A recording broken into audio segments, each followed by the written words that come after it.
அந்த அஸ்திரம் தன்னை நோக்கி வருவதைக் கண்ட அசுரன் திடீரென தன் மாயையை விலக்கினான்.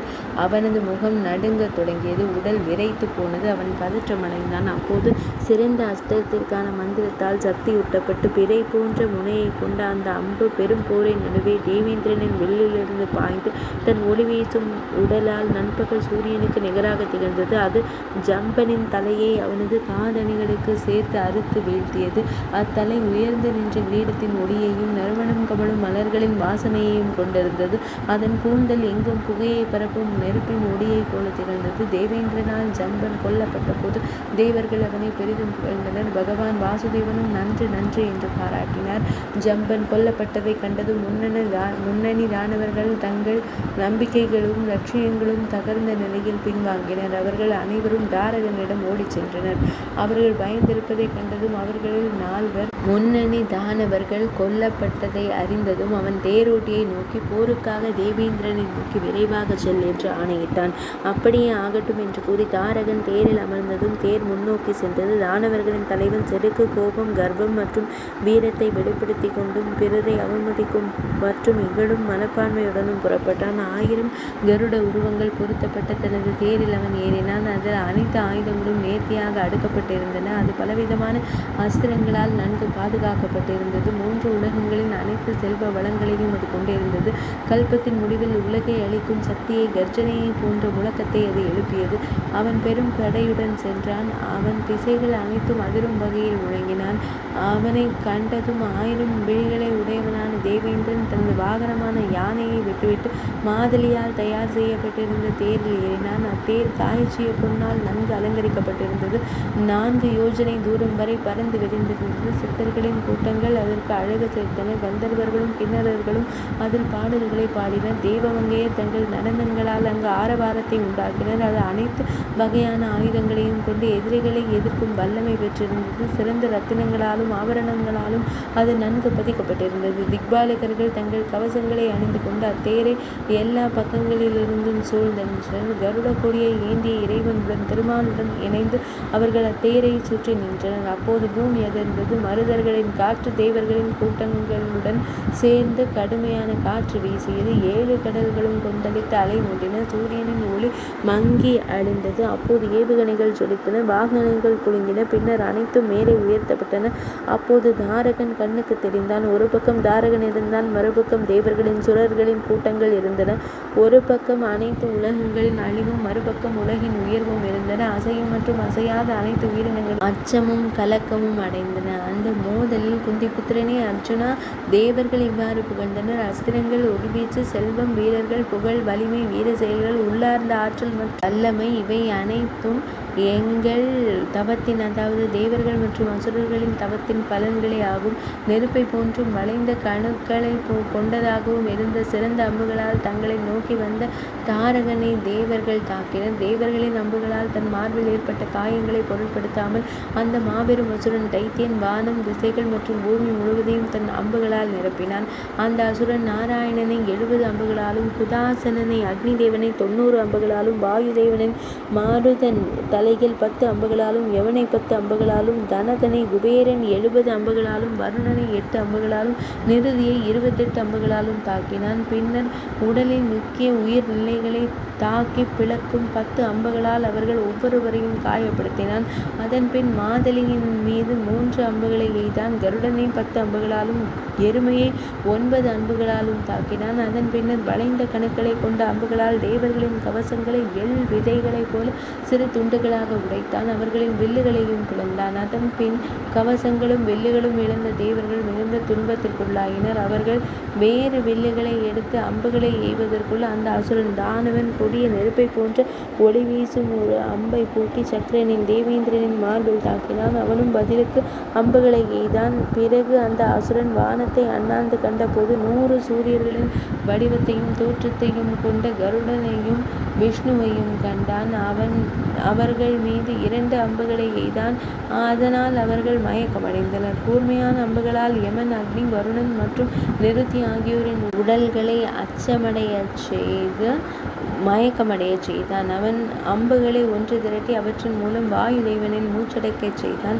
பகவான் ஸ்ரீஹரி ஸ்ரீ மகாவிஷ்ணு மயக்கம் தெளிந்து எழுந்த திசை பாலகர்களை ஊக்கப்படுத்தினார். ஒரு அம்பின் மூலம் அவர் தேரோட்டியின் தலையை அவனது செவி அணிகளுக்கு சேர்த்து அவன் உடலில் இருந்து துண்டித்தார்.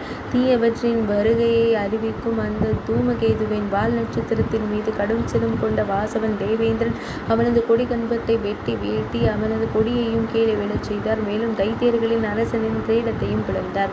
தனேசன் குபேரன் கோபமடைந்த அவர் தனது அம்புகளால் அவனது வில்லை பல துண்டுகளாக உடைத்தார். பூமியையே அச்சாணியாக அல்லது தேரின் முன்பகுதியாக கொண்ட அவனது தேரை வாயுதேவன் எள் விதைகளைப் போல சிறு துண்டுகளாக சிதைத்தார்.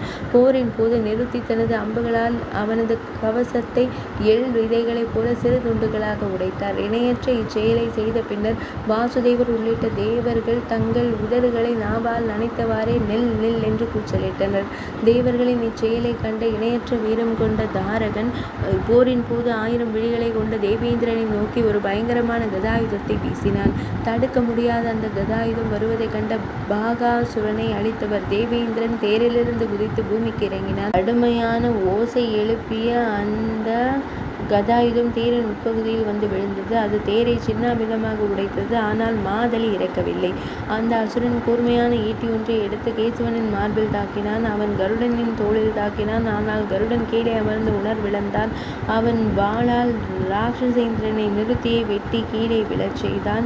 அவன் யமனையும் முகத்தில் தாக்கி கீழே விழச் செய்தான். அவன் அக்னியை வேல் கொண்டு தாக்கி மயக்கமடைய செய்தான்.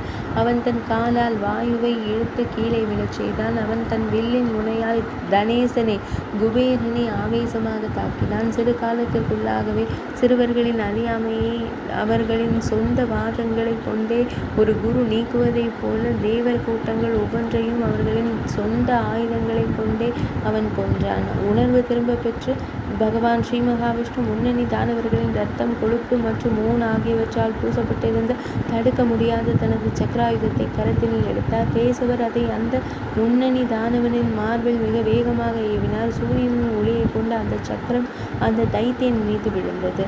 பாறையின் மீது வீசப்பட்ட நீல நிற தாமரையைப் போல அது அவன் உடலில் மோதி சிதறியது. அதன் பின் நீண்ட காலமாக போற்றப்பட்டு வந்த தனது வஜ்ராயுதத்தை மகேந்திரனும் ஏவினான். அந்த தலை சிறந்த தானவனுடனான போரில் வெற்றியின் மீதான தனது நம்பிக்கையை சக்கரன் தேவேந்திரன் இந்த ஆயுதத்தின் மீதே வைத்திருந்தான். வீரமிக்க தாரகனின் உடலை அடைந்ததும் அது 100 துண்டுகளாக உடைந்து அதன் கதிர்கள் சிதறின. பிறகு மனச்சோர்வு என்பதை அறியாத வாயுதேவன் மிகுந்த ஆற்றலுடன் கர்ஜித்தான். அவன் எரியும் நெருப்பின் பிரகாசத்தை கொண்ட தனது அங்குசத்தை ஏவினான். அது அவன் உடலில் மோதி சிதறியதை கண்ட வாயுதேவன் கடும் கோபமடைந்தான். குகைகளில் மலர்ந்த மரங்களை கொண்ட ஒரு மிகப்பெரிய மலையை பெயர்த்தெடுத்தான். 10 யோஜனை தூரம் பரவி இருந்த அந்த மலையை அந்த தானவ தலைவன் மீது வீசினான். ஒரு சிறுவன் பந்தை கொண்டு விளையாடுவதைப் போல தன்னை நோக்கி வந்த அந்த மலையை அந்த தைத்திய தலைவன் புன்னகைத்தபடியே தனது இடது கரத்தினால் பிடித்து கொண்டான். அதே மலையை கொண்டு தாண்டி அவன் அந்த யமனை கீழே விழச் செய்தான். பின்னர் கடும் கோபத்தில் இருந்த கிருதாந்தன் யமன் தனது வெல்ல முடியாத தண்டாயுதத்தை உயர்த்தினான். முழு பலத்துடன் அதை சுழற்றி அந்த தைத்திய தலைவனின் தலையை நோக்கி வீசினான். அது அந்த அசுரனின் தலையில் விழுந்தது. அந்த தைத்தியன் புன்னகைத்தபடியே அதை பிடித்து கொண்டான். கல்பத்தின் முடிவில் உலகங்களையே எரித்து சாம்பலாக்கக்கூடிய வல்லமை கொண்ட அக்னி தேவன் கோபத்தால் குதித்தெழுந்து போரின் போது அந்த தானவ தலைவன் மீது ஒரு சக்தி ஆயுதத்தை வீசினான். அது அவனது மார்பில் சிறிஷ மலர் மாலையைப் போல பிரகாசித்தது. அதன் பின்னர் ஆகாயத்தைப் போல தூய்மையானதும் 3 உலகங்களையும் தன் ஒளியால் பிரகாசிக்க செய்வதுமான வாளை உரையிலிருந்து உறவி திசை கவலனான நிறுதி அதை அந்த தானவ தலைவன் மீது வீசினான். அது அவன் தலையில் விழுந்தது. அது விழுந்த உடனே அந்த வாள் 100 துண்டுகளாக உடைந்து சிதறியது. அதன் பின் தைத்தியர்களின் தலைவனின் கரங்களை கட்ட விரும்பிய கடும் கோபம் கொண்ட நீரின் தலைவனான வருணன் மிகவும் பயங்கரமான வடிவம் கொண்ட பாச கயிற்றை ஏவினான். அந்த பாச கயிறு தைத்தியனின் கரத்தை அடைந்ததும் ரம்பம் போன்ற பற்கள் வரிசையாக அமைந்து ஒரு கொடிய பாம்பின் வடிவில் திடீரென உடைந்து சிதறியது. அதன் பின்னர் அஸ்வினி தேவர்கள், சந்திரன், சூரியன், சாத்தியர்கள், வசுக்கள், யக்ஷர்கள், ராட்சசர்கள், கந்தர்வர்கள் மற்றும் நாகர்கள் ஆகிய வலிமைமிக்க அனைவரும் மீண்டும் அந்த தைத்தியர்களின் தலைவனை பலவிதமாக ஆயுதங்களால் தாக்கினர். வஜ்ராயுதம் போன்ற உறுதியான மலையைப் போன்றிருந்த அவனது உடலில் அந்த ஆயுதங்கள் எந்த பாதிப்பையும் ஏற்படுத்தவில்லை. அப்போது தானவர்களின் தலைவனான தாரகன் கடும் கோபத்துடன் பாய்ந்து வந்து தன் கரங்களால் அடித்தும் கால்களால் உதைத்தும் கோடிக்கணக்கான தேவர்களை கொன்றான். அந்த தைத்தியனின் வலிமையை கண்ட பகவான் ஸ்ரீஹரி தேவர்களை ஓடிவிடுங்கள் என்று கூறிவிட்டு மறைந்து விட்டார். சக்கரன், தேவேந்திரன் உள்ளிட்ட தேவர்கள் தப்பி ஓட முயன்றனர். ஆனால் காலநேமி தலைமையிலான ஆணவமிக்க தைத்தியர்கள் அவர்களை முடியை பிடித்து இழுத்து தடுத்தனர். அவர்கள் தேவர்களின் முடியை பிடித்து மகிழ்ச்சியுடன் இழுத்துச் சென்றனர். அவர்கள் வறண்ட ஆற்றை கடந்து இழுத்துச் செல்லப்பட்டனர். தெய்வீக பாதைகளில் அவர்கள் கடிக்கப்பட்டனர். இவ்வாறு திசை பாலகர்கள் 8 திசைகளின் காவலர்கள் அந்த மாபெரும் அசுரர்களால் பலவராக இழுக்கப்பட்டு வீசப்பட்டனர். பரத குல தோன்றலே அப்போது வலிமைமிக்க தைத்தியர்களிடையே பூமி, சொர்க்கம் மற்றும் பாதாள உலகங்களை அதிரச் செய்யும் வகையிலான ஒரு பெரும் ஆரவாரம் எழுந்தது. மகிழ்ச்சியடைந்த தைத்தியர்கள் தாரகனை புகழ்ந்து முழக்கமிட்டனர். வெற்றி கொள்க என்று முழங்கியவாறே மல்லிகை மலர் மற்றும் நிலவின் ஒளி போன்ற நிறம் கொண்ட சங்குகளை அவர்கள் நிரப்பி உரக்க ஊதினர். அவர்கள் வில் மற்றும் அம்புகளால் பயங்கரமான நானொலியை எழுப்பினர். கரங்களை தட்டி ஆரவரித்தனர். மிகுந்த மகிழ்ச்சியடைந்த தைத்தியர்கள் கூச்சலிட்டபடியே மீண்டும் மீண்டும் நடனமாடினர். கால்நடை மேய்ப்பவன் ஒரு மந்தைகளை தனக்கு முன்னால் ஓட்டிச் செல்வது போல தைத்தியர்களின் தலைவன் தேவர்களை தனக்கு முன்னால் நிறுத்திச் சென்றான். தன் தேரில் அமர்ந்தபடி அசுரர்கள் புடைசூழ அவன் முன்னே சென்றான். வலிமைமிக்க தாரகன் மகி நதி கடலில் கலக்கும் இடத்திற்கு அருகில் கடற்கரையில் அமைந்திருந்த தனது நகரத்திற்கு சென்றான். அது 12 யோஜனை தூரம் பரவி இருந்தது. செம்பினால் ஆன கோட்டை சுவரால் அது அழகுபடுத்தப்பட்டிருந்தது. அதில் பல அரண்மனைகளும் மாளிகைகளும் இருந்தன. பல அதிசயிக்கத்தக்க அம்சங்களால் அது பொலிவுற்றிருந்தது. அந்நகரத்தில் 3 வகையான ஒலிகள் எப்போதும் ஒலித்து கொண்டே இருந்தன. இசை ஒலி, வில்லின் நானொலி மற்றும் உலக இன்பங்களின் உகரங்கள் என்ற முழக்கம். நகரத்திற்குள் நுழைந்த பின்னர் அரசன் தனது அரண்மனைக்கு சென்றான். மிகுந்த கொண்டாட்டத்துடனும் உற்சாகத்துடனும் அவனது புதல்வர்களும் மனைவியரும் அவனை வரவேற்று போற்றினர். அங்கு அரசன் தனது பிரம்மாண்டமான அரசவைக்கு சென்று சிம்மாசனத்தில் அமர்ந்தான். திதியின் புதல்வர்களால் அவன் புகழப்பட்டான். தேவகன்னிகைகளால் மகிழ்விக்கப்பட்டான். சிங்கங்கள் சூழ்ந்திருப்பது போல பிரகாசமான சிம்மாசனங்களில் அமர்ந்திருந்த முக்கிய தைத்தியர்களால் அந்த தலைவன் சூழப்பட்டிருந்தான். அச்சமயம் அந்நகரத்தில் ஒரு தேவமங்கை தோன்றினாள். பிரீத்தியின் மகனே அர்ஜுனா, அழகில் அவளுக்கு நிகர் யாருமில்லை. அவள் பலவிதமான அணிகலன்களை அணிந்திருந்தாள். அவளை கண்ட அரசன் தாரகன் மிகுந்த ஆச்சரியமடைந்தான். தைத்தியர்களுக்கு மத்தியில் அவ்வாறு ஆச்சரியமடைந்த அவன் புன்னகைத்தபடியே அவர்களை நோக்கி இவ்வாறு கூறினான். மென்மையானவர்களே, நீங்கள் யார்? வசீகரமான அழகிய வடிவம் கொண்ட பெண்ணே, என்னிடம் உனக்கு என்ன வேலை? முன் எப்போதும் உன்னை போன்ற ஒரு பெண்ணை நாங்கள் கண்டதில்லை. அந்த பெண் பதிலளித்தாள். சிறந்த தைத்தியனே, 3 உலகங்களின் பொலிவு மற்றும் புகழுக்குரிய தேவதை நான் என்பதை அறிந்து கொள். இறைவா, உனது தவத்தினாலும் வீரத்தினாலும் நான் உனக்கு உரியவளாகிவிட்டேன். வீரமிக்கவனும் சோம்பல் அல்லது மந்த தன்மை இல்லாதவனும் தவ நெறி பூண்டவனும் கோழைத்தனம் இல்லாதவனும் தாராளமாக தானம் செய்பவனும் அதே சமயம் நியாயமான முறையில் இன்பங்களை அனுபவிப்பவனுமான ஒருவனையே நான் பற்றி கொண்டு அவனுக்கு பணிவிடை செய்வேன். கோழை, மிகுந்த மனச்சோர்வு மற்றும் விரக்தியில் இருப்பவன், கற்புடைய பெண்களை துன்புறுத்துபவன் மற்றும் அனைவரையும் கண்டு அஞ்சி சந்தேகப்படுபவன் ஆகியோரை நான் உடனே கைவிடுகிறேன். திதியின் மகிழ்ச்சியை பெருக்குபவனே, உன் தாயார் அவனால் அவமதிக்கப்பட்ட போது நான் ஏறக்குறைய மகேந்திரனை கைவிட்டிருந்தேன். இப்போது அவன் உன் கட்டுப்பாட்டில் இருக்கிறான். அப்போது தாரகன் அவளிடம் நிச்சயமாக அப்படியே ஆகட்டும் என்று கூறினான். 3 உலகங்களாலும் போற்றப்படும் அந்த மென்மையான மங்கையான லக்ஷ்மி அவனோடு கலந்தாள். பின்னர் நன்கு அலங்கரிக்கப்பட்ட பெண்கள் மகிழ்ச்சியுடன் அவனை உரிய மரியாதையுடன் வரவேற்றனர். அவர்கள் வீரகாமாசியம் வெற்றி பெற்று திரும்பும் வீரர்களுக்கு ஆரத்தி எடுக்க பயன்படும் பாத்திரம், வெண்கல பாத்திரம் அல்லது தட்டு ஏந்தி அவர்களை வாழ்த்தினர். தைத்தியர்களால் அசுரர்களால் சிறைபிடிக்கப்பட்ட தேவர்கள் மிகுந்த மனச்சோர்வுற்றிருந்தனர். அவர்கள் வாயிலில் நின்று கொண்டிருந்தனர். பெண்கள் தைத்தியர்கள் மற்றும் பிற குடிமக்களின் கேலிக்கும் ஏளனத்திற்கும் ஆளானார்கள். இதற்கிடையில் அறிவுடையவனான பகவான் ஸ்ரீ மகாவிஷ்ணு ஒரு தைத்தியனின் அரசனின் வடிவத்தை மேற்கொண்டார். ஏளனத்துடன் புன்னகைத்து கொண்டிருந்தவர்களுக்கு நடுவே நின்று கொண்டு அவர் பின்வரும் 2 செய்யுள்களை கூறினார். இவர்களை பொறுத்தவரை இவர்கள் நிலை மிகவும் சிறியதாகவும் முக்கியத்துவம் அற்றதாகவும் தெரிகிறது. தன் தாயின் கோபத்தை நினைவு கூறும் அந்த அரசன் செய்யாதது என்று ஏதேனும் உண்டோ? மிகுந்த ஆற்றல் வாய்ந்த ஒருவரை அணுகிய பின்னர் பணியாதவர் எவரும் இல்லை. தேவர்களை மார்காக்களின் குரங்குகளின் வழியை பின்பற்றி வெண்கொக்குகளைப் போல இங்கேயே இருங்கள். ஏளன பொருளில் கூறப்பட்டுள்ள இந்த அறிவுரையை பகவான் ஸ்ரீஹரியிடமிருந்து நேரடியாக பெற்ற தேவர்கள் குரங்கு வடிவத்திலேயே அங்கேயே தங்கியிருந்தனர். அவர்கள் பலவிதமாக ஆடத் தொடங்கினர். தைத்தியர்களும் அசுரகுல பெண்களும் அவர்களை உற்சாகப்படுத்தி தூண்டினர். மேலும் மகிழ்ச்சியுடன் அவர்களுக்கு உணவளித்தனர். அதன் பின் அறிவுடையவனான பகவான் ஸ்ரீ மகாவிஷ்ணு அந்த தைத்தியனின் வாயிற்காவலனிடம், மன்னரின் பொழுதுபோக்கிற்காக இந்த வானரங்களை அவரிடம் தெரிவியுங்கள் என்று கூறினார். மகிழ்ச்சி அடைந்த வாயிற்காவலன் அரசவைக்குள் நுழைந்தான். அவன் தரையில் மண்டியிட்டு மரியாதையுடன் கரங்களை கூப்பினான். பின்னர் எவ்வித தயக்கமும் இன்றி தெளிவாகவும் சுருக்கமாகவும் கூறினான். தைத்தியர்களின் தலைவரே, வாயிலில் வானர கூட்டங்கள் காத்திருக்கின்றன. அவை உங்களை சிறப்பாக மகிழ்விக்க வல்லவை. உங்களுக்கு விருப்பம் இருந்தால் அவற்றை காண்பது நலம். இதனை செவிமடுத்த மன்னர், அப்படியானால் ஏன் தாமதிக்கிறாய் என்று வினவினார். இம்மொழிகளை கேட்ட வாயிற்காவலன் காலநேமியிடம், பாதுகாவலர்களின் தலைவரை, இந்த வானரங்களை உடனடியாக காண மன்னர் விரும்புகிறார். இவர்களுடன் சென்று நம் தலைவரை மகிழ்வியுங்கள் என்று கூறினார். அதன் பின்னர் காலநேமி அவர்களை மன்னரிடம் அழைத்து சென்றான். அந்த வானரங்களுள் பகவான் ஸ்ரீ மகாவிஷ்ணுவாகிய வானரமும் தைத்திய உருவத்தை கைவிட்டு சென்றது. பின்னர் அவை தைத்தியனான தாரகனின் முன்னிலையில் சிறப்பாக நடனமாடின. அனைத்து வானரங்களும் தைத்தியர்களால் உற்சாகப்படுத்தப்பட்டு பாராட்டப்பட்டன. மகிழ்ச்சியடைந்த அவர்கள் ஆனந்த கூச்சலிட்டனர். அவற்றின் நடனத்தை கண்டு மன்னர் மிகுந்த மகிழ்ச்சி அடைந்தார். அவர், வானர தேவர்களே, நான் மகிழ்ச்சி அடைந்தேன். எனவே உங்களுக்கு அச்சமின்மையை அபயத்தை அளிக்கிறேன். என் இருப்பிடத்திலேயே தங்குங்கள். எவ்வித அச்சமும் கொள்ள தேவையில்லை என்று கூறினார். இதயத்தில் இதை கேட்ட விஷ்ணுமார்கன் நடனமாடியபடியே இவ்வாறு கூறினான். அரசே, உங்களது இருப்பிடத்தில் எல்லையையும் வரம்பையும் நாங்கள் அறிய விரும்புகிறோம். அவ்வாறு கேட்கப்பட்டதும் சிறந்த தைத்தியனான தாரகன் புன்னகைத்துக் கொண்டே கூறினான். எனது இருப்பிடம் 3 தளங்களை கொண்டது. அதுவே முப்புவனங்களின் தொகுதியாகும். அப்போது ஹரிமார்கன் கூறினான், அப்படியானால் உனது வார்த்தைகளை நினைவில் கொள்.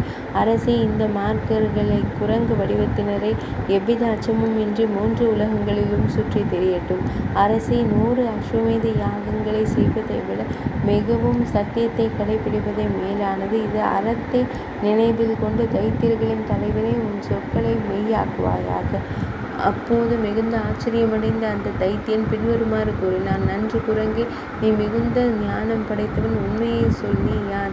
இறைவன் பதிலளித்தார், என் பெயர் நாராயணன் என்பது உன் செவிகளை எட்டி இருந்தால் அறிந்து கொள். தேவர்களை காப்பதற்காகவே நான் ஒரு சிறுவனின் மார்கனின் வடிவத்தை ஏற்றுள்ளேன். அது ஒரு மேலான பண்பு என்று நீ கருதினால் உன் சொல்லை காப்பாற்று. இந்த தேவர்களில் உன் இருப்பிடத்தில் உலவி திரியட்டும். சிறந்த அரசனே, காலத்தின் காலம் அல்லது மரணம் வல்லமையை கண்டு தன்னை ஒரு வீரன் என்று கருதி உன் இதயத்தில் ஒருபோதும் செருக்கிற்கு இடமளிக்காதே.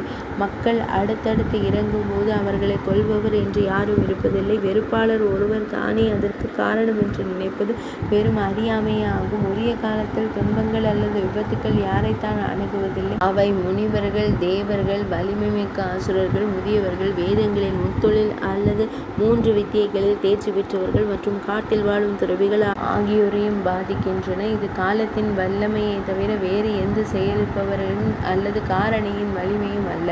மந்திர சக்தியாலோ புத்திசாலித்தனத்தாலோ அல்லது ஆண்மையாலோ ஒருவன் தனக்கு விதிக்கப்படாத ஒன்றை பெற முடியாது. ஆனால் உரிய காலத்தில் உறங்கிக் கொண்டிருப்பவன் கூட அதை பெறுகிறான். பெற்றோருக்கு செய்யும் பணிவிடை, தெய்வ வழிபாடு அல்லது பிற நற்பண்புகள் மற்றும் நன்னடத்தை ஆகிய எதுவும் ஒரு மனிதனின் மகிழ்ச்சியை முழுமையாக உறுதி செய்யவில்லை. கல்வியோ தவமோ தான தர்மங்களோ அல்லது நண்பர்கள் மற்றும் உறவினர்களோ எவராலும் காலத்தால் பீடிக்கப்பட்ட ஒரு மனிதனை காப்பாற்ற இயலாது. காலத்தின் வல்லமையின்றி மனிதர்களால் விதியை தடுக்க முடியாது. நூற்றுக்கணக்கான தடைகள் வந்தாலும் நடக்க வேண்டியது நடப்பதையும் செல்ல வேண்டியது செல்வத்தையும் தடுக்க இயலாது. புண்ணிய செயல்கள் உடலை போன்றவை, காலம் என்பது தனிப்பட்ட ஆன்மாவை போன்றது. இவ்விரண்டும் இணையும் போதே பலன்கள் கிடைக்கின்றன. தைத்தியனே, ஐயகோ தைத்தியனே, உன்னை விட பல மடங்கு சிறந்த கோடிக்கணக்கான தைத்தியர்கள் கடந்த காலங்களில் துயரமான நிலையை அடைந்துள்ளனர். இலவம் பஞ்சு மரத்தின் பஞ்சை போல காலத்தின் காற்றால் அலைக்கழிக்கப்பட்டு வீசப்பட்டுள்ளனர். இந்த பதவியை பெற்ற பிறகு நீ மிகவும் உன்னை குறித்து பெரிதாக நீயே எண்ணிக் கொள்கிறாய். அனைத்து உயிரினங்களுக்கும் மூலமான பிரம்மதேவனைப் போலவே நீயும் அழிவற்றவன் என்று கருதுகிறாய். இது அசைக்க முடியாத ஒரு நிலையல்ல. இது ஒரு குறிப்பிட்ட நபருக்கு மட்டுமே உரிய, செலவில்லாத, ஒரே நபருக்குரிய ஒரு முடிவில்லாத பதவியும் அல்ல. உன் சிறுபிள்ளைத்தனமான புத்தியால் இது என்னுடையது என்று நீ நினைக்கிறாய். நம்பத்தகாத ஒன்றை நீ நம்புகிறாய். நிலையற்றதை நிலையானது என்று கருதுகிறாய். இது என்னுடையது என்ற மயக்கத்தில் 3 உலகங்களின் பெருமையையும் உனதாக்கிக் கொண்டு தக்க வைத்துக் கொள்ள விரும்புகிறாய். இந்த பதவி உனக்கோ நமக்கோ அல்லது மற்றவர்களுக்கோ நிலையான மற்றும் நிரந்தரமான உடைமையாக இருக்க முடியாது. பலரை கடந்துதான் இது உன்னை வந்தடைந்துள்ளது. தற்காலிகமாக உன்னிடம் தங்கியுள்ளது. தாரகா அவள், அதாவது முப்புவன லட்சுமி நிலையற்றவள். அவள் சிறிது காலம் உன்னுடன் இருப்பாள். ஆனால் மிகவும் சஞ்சலமான ஒரு விலை மகளைப் போல அவள் மற்றவர்களிடம் சென்று விடுவாள். நவரத்தினங்கள், ஆபரணங்கள், மருத்துவ மூலிகைகள், ஆறுகள், மலைகள் மற்றும் சுரங்கங்கள் என வளம் குளிக்கும் இந்த 3 உலகங்களையும் அனுபவிக்க அந்த நபர்களை இங்கே நான் காணவில்லை. பெரும் வலிமை வாய்ந்த பல தானவ தலைவர்கள் இருந்தனர். வீரனான ஹிரண்யகசிபு, வெல்ல முடியாத ஹிரண்யாக்ஷன், பிரகலாதன், வீரனான நமுச்சி, விப்ரசித்தி, விரோச்சனன், கீர்த்தி, சூரன், போர் வீரனான வாதாபி, இல்வலன், அஸ்வக்ரீவன், சம்பரன், குலோமன், மனு, கைடவன் மற்றும் பலர். இவர்களில் முதன்மையானவன் விஸ்வஜித். அவர்கள் அனைவரும் காலத்தினால் கொல்லப்பட்டனர். உண்மையில் மற்ற அனைவரையும் காலதேவன் வலிமை மிக்கது. அவர்கள் அனைவரும் 10,000 ஆண்டுகள் நீடித்த தவத்தை மேற்கொண்டனர். நீ ஒருவன் மட்டும்தான் பெரிய தவத்தை செய்தாய் என்பது சரியல்ல. அவர்கள் அனைவரும் புனிதமான மற்றும் உண்மையான சடங்குகளில் ஈடுபட்டிருந்தனர். அவர்கள் அனைவரும் மிகுந்த கல்வி அறிவை கொண்டிருந்தனர். அவர்கள் அனைவரும் தகுதியுடையவர்களுக்கு தாராளமாக வழங்கும் கொடையாளிகளாக திகழ்ந்தனர். அவர்கள் அனைவரும் தக்ஷனின் புதல்வியரின் மைந்தர்கள். ஒளிமிக்கவர்களும் வெற்றியாளர்களுமான அவர்கள் எத்தகையோராக இருந்த போதிலும் காலத்தினால் கொல்லப்பட்டு அடியோடு அழிக்கப்பட்டனர். சிற்றின்ப நுகர்வுகள் மற்றும் காம இன்பங்கள் மீதான பற்றை கைவிடு. செல்வம் மற்றும் செழிப்பினால் ஏற்படும் செருக்கை விட்டுவிடு. அந்த செல்வம் மறையும் போது துயரம் உன்னை வாட்டும். துயரமான வேளையில் வருந்தாதே. மகிழ்ச்சியான வேளையில் அளவுக்கு மீறி மகிழாதே. கடந்த காலத்தையும் எதிர்காலத்தையும் பொருட்படுத்தாமல் நிகழ்காலத்தில் உன் செயல்களை தொடர்ந்து செய்வாய். தேவேந்திரன் எப்போதும் விழிப்புணர்வுடன் யோக பயிற்சியில் ஈடுபட்டிருந்தான். ஆயினும் காலன் அவனை ஆட்கொண்டான். அசுரனே, என்னை மன்னிக்கவும். விரைவில் அவனும் உன்னை ஆட்கொள்வான். நான் என்றால் போர்க்களத்தில் எனக்கு எதிராக நிற்க வல்லவர் யார்? கோபமா? ஆனால் வலிமைமிக்க காலம் இதில் தலையிட்டுள்ளது. எனவே நான் காத்திருக்கிறேன். தாரகா, தைத்தியனே, நான் யார் என்பதையும் என் வலிமை எத்தகையது என்பதையும் நீ ஒருவன் மட்டுமே அறிவாய். பல்வேறு கல்பங்களில் கோடிக்கணக்கான மற்றும் பல நூற்றுக்கணக்கான மாபெரும் தைத்தியர்கள் என்னால் கொல்லப்பட்டுள்ளனர். அவர்களில் தாரகா உன்னால் அந்த எண்ணிக்கையில் 1,000,000 ஒரு பங்கு கூட ஈடாக முடியாது. ஒவ்வொரு கல்பத்திலும் பிரம்மதேவர் முதல் முழு பிரபஞ்சத்தையும் படைப்பவன் நானே. நான் விரும்பினால் அதை எப்போதும் உயிர்ப்புடன் வைத்திருப்பேன். நான் விரும்பவில்லை என்றால் ஒரு கணத்தில் அதை அழித்து விடுவேன். மற்ற அனைத்து தைத்தியர்களுடனும் இணைந்து உன்னை கொல்ல எனக்கு துணிச்சல் இல்லை என்பதல்ல காரணம். ஆனால் என் விரல் நுனி அசைவிற்கு கூட நான் தர்மத்தை மீறுவதில்லை. மிக உயர்ந்தவனாய் இருந்தும் உன்னதமான பிரம்மத்தின் தன்மையை கொண்ட தர்மத்தை நான் மீறினால் தர்மம் யாரிடம் அடைக்கலம் போகும்? நானே இதற்கு காரணகர்த்தா என்று நினைக்காதே. நிரந்தரமான உயர்ந்த அதிகாரத்தை கொண்ட இறைவன் காலம்தான். மரத்தில் பழம் தோன்றுவதைப் போலவே அது பிரபஞ்சத்தை முழுமைக்கும் கொண்டு வருகிறது. துன்பமும் மகிழ்ச்சியும் ஒரே வகையான கர்மாவிலிருந்தே தோன்றுகின்றன. மேலும் மனிதன் புருஷனதை அனுபவிக்கிறான். தைத்தியனே, காலத்தின் அற்புதமான நன்மையை காண்பாய். அனைத்தும் காலத்தின் செல்வாக்கினாலேயே நிகழ்கின்றன என்பதை அறிஞர்கள் அனைவரும் கவனிக்க வேண்டும். ஒருவருடைய கர்மா முதிர்ச்சி அடையும் போது அது பலனை தருகிறது என்பதை அறிஞர்கள் அறிவார்கள். எனவே புண்ணியம் தரும் மங்களகரமான செயல்களை ஒருவன் செய்ய வேண்டும். புண்ணிய செயல்களால் மகிழ்ச்சி உண்டாகும், பாவங்களால் துன்பம் விளையும் என்பது உறுதி. இதை சிந்தித்து பார்த்து சிறந்த தைத்தியனே, என் வார்த்தைகளை முழுமையாக மதித்து உன்னால் முடிந்தால் உன் வாக்குறுதியை காப்பாற்று. தாரகன் பதிலளித்தான். காலநேமி மற்றும் பிறருடன் நான் இங்கே நிற்பதை காணும் போது யாருடைய புத்திதான் கலங்காது? மற்றவர்களை கொல்ல விரும்பும் மிருத்யுவின் யமனின் புத்தி கூட கலங்கும். ஆனால் உன் புத்தி நிலையாக இருக்கிறது. அது கலங்கவில்லை. அது உண்மையை உணர்கிறது. நீங்கள் கூறுவது அனைத்தும் உண்மையே, இதில் ஐயமில்லை. பேரழிவு பாதையில் செல்லும் இவ்வுலகை கண்ட பின்னர் எந்த ஒரு உயிரிதான் உடல் மீதோ அல்லது உலக செல்வங்கள் மீதோ நம்பிக்கை வைக்க விரும்பும்? நானும் இவ்வுலகை நிலையற்றது என்றே அறிவேன். இவ்வுலகம் இடைவிடாத எரியும் பயங்கரமான காலத்தின் நெருப்பில் வீசப்பட்டுள்ளது. இது ஒரு இரகசியமான உண்மை, சிலருக்கு மட்டுமே தெரிந்த ஒன்று. இன்று இதை செய்வேன், நாளை அதை செய்வேன் என்று மனிதன் கூறிக்கொண்டிருக்கும் போதே ஆற்றின் வெள்ளம் தன் வழியில் உள்ள அனைத்தையும் அடித்துச் செல்வது போல காலம் அனைத்தையும் அடித்து விடுகிறது. இதை நான் இப்போதுதான் உணர்ந்தேன். இது என் நினைவிலிருந்து மறையவில்லை. காலத்தால் கொண்டு செல்லப்படும் மனிதர்களின் வீண் பேச்சுக்கள் கேட்கின்றன. ஆனால் பொறாமை, போலியான கௌரவம், பேராசை, காமம், கோபம், பயம், விருப்பம், மயக்கம் மற்றும் தர்க்கவாதம் ஆகியவற்றில் பற்று கொண்டவர்கள் இதை உணர்வதில்லை. கேசவா, எது முக்கியமானது, எது முக்கியமற்றது என்பதையும், எதை செய்ய வேண்டும், எதை செய்யக்கூடாது என்பதையும் அவர்களால் பகுத்தறிந்து காண இயலவில்லை. பகவான் ஸ்ரீ மகாவிஷ்ணுவே, அனைத்து உயிரினங்களிலும் மிகச்சிறந்த இறைவனாகவே நான் உங்களை அறிவேன். நாங்கள் என்ன செய்வோம்? எங்கள் இயல்பான வலிமையான குணங்கள் காரணமாக நாங்கள் உங்களை தியானிப்பதில்லை. சிலர் உங்களை பக்தியுடனும், சிலர் பகையுடனும், சிலர் விளையாட்டுத்தனத்துடனும் வழிபடுகிறார். அவர்கள் அனைவரும் உங்கள் கருணைக்கு தகுதியானவர்களே. அனைத்து உயிரினங்களிலும் உறைந்திருக்கும் ஆன்மா நீங்களே. பழமையானதும் நித்தியமானதுமான தர்மம் அனைத்து உயிரினங்களுக்கும் பொதுவான என்னிடம் பிடிபட்டு போது என்னால் விடுவிக்கப்படும். தேவர்கள் அனைவரும் இங்கிருந்து செல்லட்டும். மீண்டும் அவர்கள் குரங்கு வடிவில் 3 உலகங்களிலும் சுற்றி திரிய வேண்டும். யாகங்களில் தவங்களுக்கு பங்கு வேண்டும் என்று அவர்கள் விரும்பக்கூடாது. இதுவே விதிக்கப்பட்ட நிபந்தனை. தாரகன் இவ்வாறு கூறிய போது தேவர்கள் மகிழ்ச்சி அடைந்தனர். கசாப்பு கடைக்காரனிடம் சிக்கிய ஆடு ரோமம் கத்தரிக்கப்பட்ட பிறகும் உயிருடன் விடுவிக்கப்பட்டால் அது நிச்சயமாக ஒரு லாபமே ஆகும். அந்த இறைவர் இவ்வாறு அறிவுறுத்தினார்: அசுரர்களின் தலைவனே, மெய்மையை உணர்ந்தவனாக இரு. கல்வி, ஞானம் மற்றும் தவ வலிமை ஆகியவற்றை கொண்டிரு.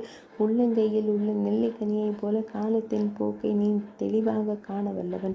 சிவபெருமானின் மிகுந்த அறிவுடைய பக்தனே, காலத்தின் தன்மையை நன்கு அறிந்தவனே, வஜ்ராங்கனின் மகனே, நீ பாக்கியசாலி. அறிஞர்களால் நேசிக்கப்பட தகுந்தவன் நீ.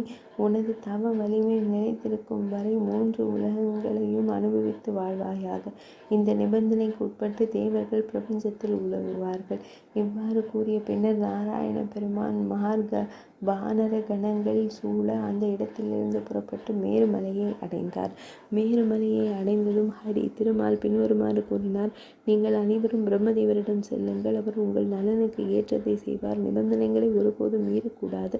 அவை கடைபிடிக்கப்பட வேண்டும். இவ்வாறு கூறிவிட்டு தேவர்களை வணங்கி துதிக்க பகவான் ஸ்ரீ மகாவிஷ்ணு அங்கேயே மறைந்தார். தேவர்கள் பிரம்மதேவரிடம் சென்றனர்.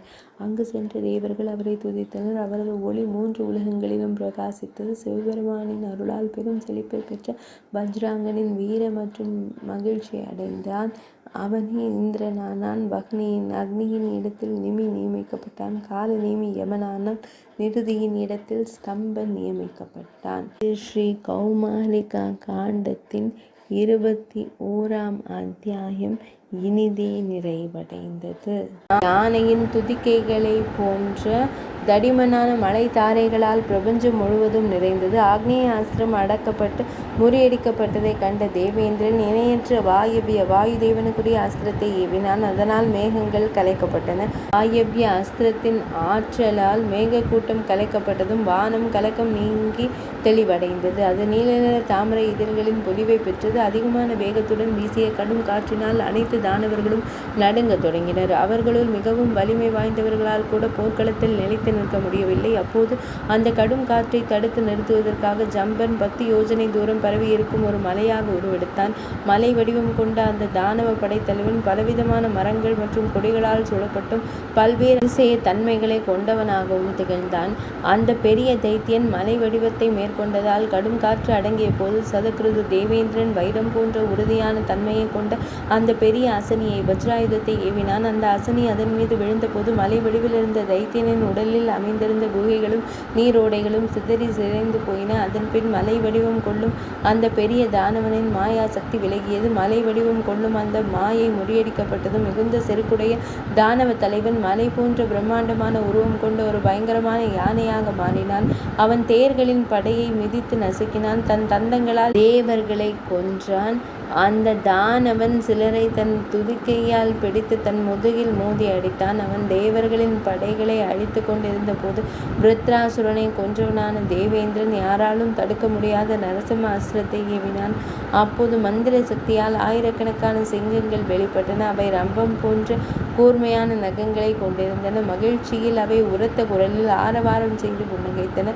தங்கள் வளைந்த பற்களை காட்டின. அவை அவனது உடலை கிழித்து சிதைத்த போது அவன் யானை வடிவம் கொள்ளும் அந்த மாயையை துறந்தான். அதன் பின் அவன் பல தலைகளை கொண்ட ஒரு பயங்கரமான பாம்பாக மாறினான். தேவர் படையில் இருந்த சிறந்த வீரர்கள் அவனது விஷம் கலந்த மூச்சுக்காற்றால் எரிந்து போயினர். போரின் போது எதிரிகளை தாக்கும் விதமாக சக்கரன் தேவேந்திரன் ஒரு கருடாஸ்திரத்தை ஏவினான். அதிலிருந்து ஆயிரக்கணக்கான கருட பறவைகள் வெளிப்பட்டன.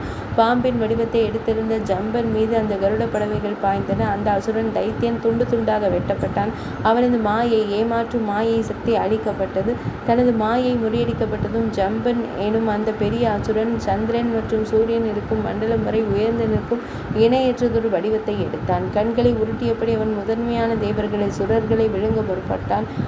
பயங்கரமான தோற்றமும் பாதாள உலகம் வரை நீண்டிருக்கும் கொடூரமான மேல்வாயும் கொண்ட அவனது வாய்க்குள் யானைகள் மற்றும் சிறந்த வீரர்களுடன் கூடிய தேவர் படைகள் சென்றன. வலிமை மிக்க அந்த தானவன் படைகளை விழுங்கிக் கொண்டிருந்த போது சக்கரன் மனச்சோர்வும் துயரமும் அடைந்தான்.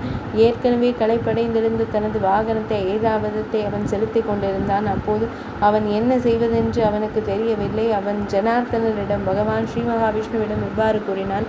இச்சூழ்நிலையில் நாங்கள் அடுத்து செய்ய வேண்டியது என்ன என்பதை ஆணையிடுவீராக. போரிட விரும்பும் இந்த தானவனுக்கு எதிராக நாங்கள் அதை செய்வோம்.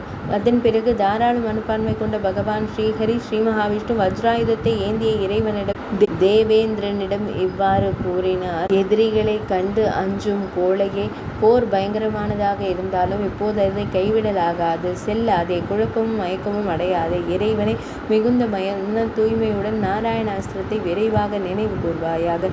அதனை கேட்டதும் அவர் அதாவது இந்த நாராயணாஸ்திரத்தை ஏவினார். இதற்கிடையில் அந்த அசுரன் தைத்தியன் தனது திறந்த வாயால் தலா 3 லட்சம் கிண்ணறர்கள், நாகர்கள் மற்றும் ராட்சசர்களை சிறிது நேரத்திலேயே விழுங்கினான். உடனே நாராயணாஸ்திரம் அவன் மார்பை தாக்கியது. அந்த பெரும் ஆயுதத்தால் இதயம் பிளக்கப்பட்டதால் அவன் பெருமளவு இரத்தத்தை கக்கினான்.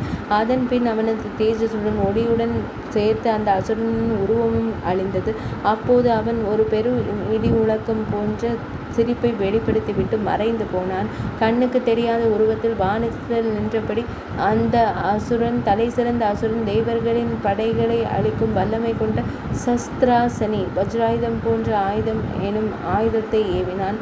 அதே போல அந்த தானவன் கோபத்துடன் கோடரைகள், சக்கரங்கள், வைரமுனை கொண்ட அம்புகள், கதாயுதங்கள், ஈட்டிகள், வாள்கள், இரும்பு முனை கொன்ற வேல்கள், குடங்கள், யானை கவசங்கள் போன்றவற்றை மழையாக பொழிந்தான்.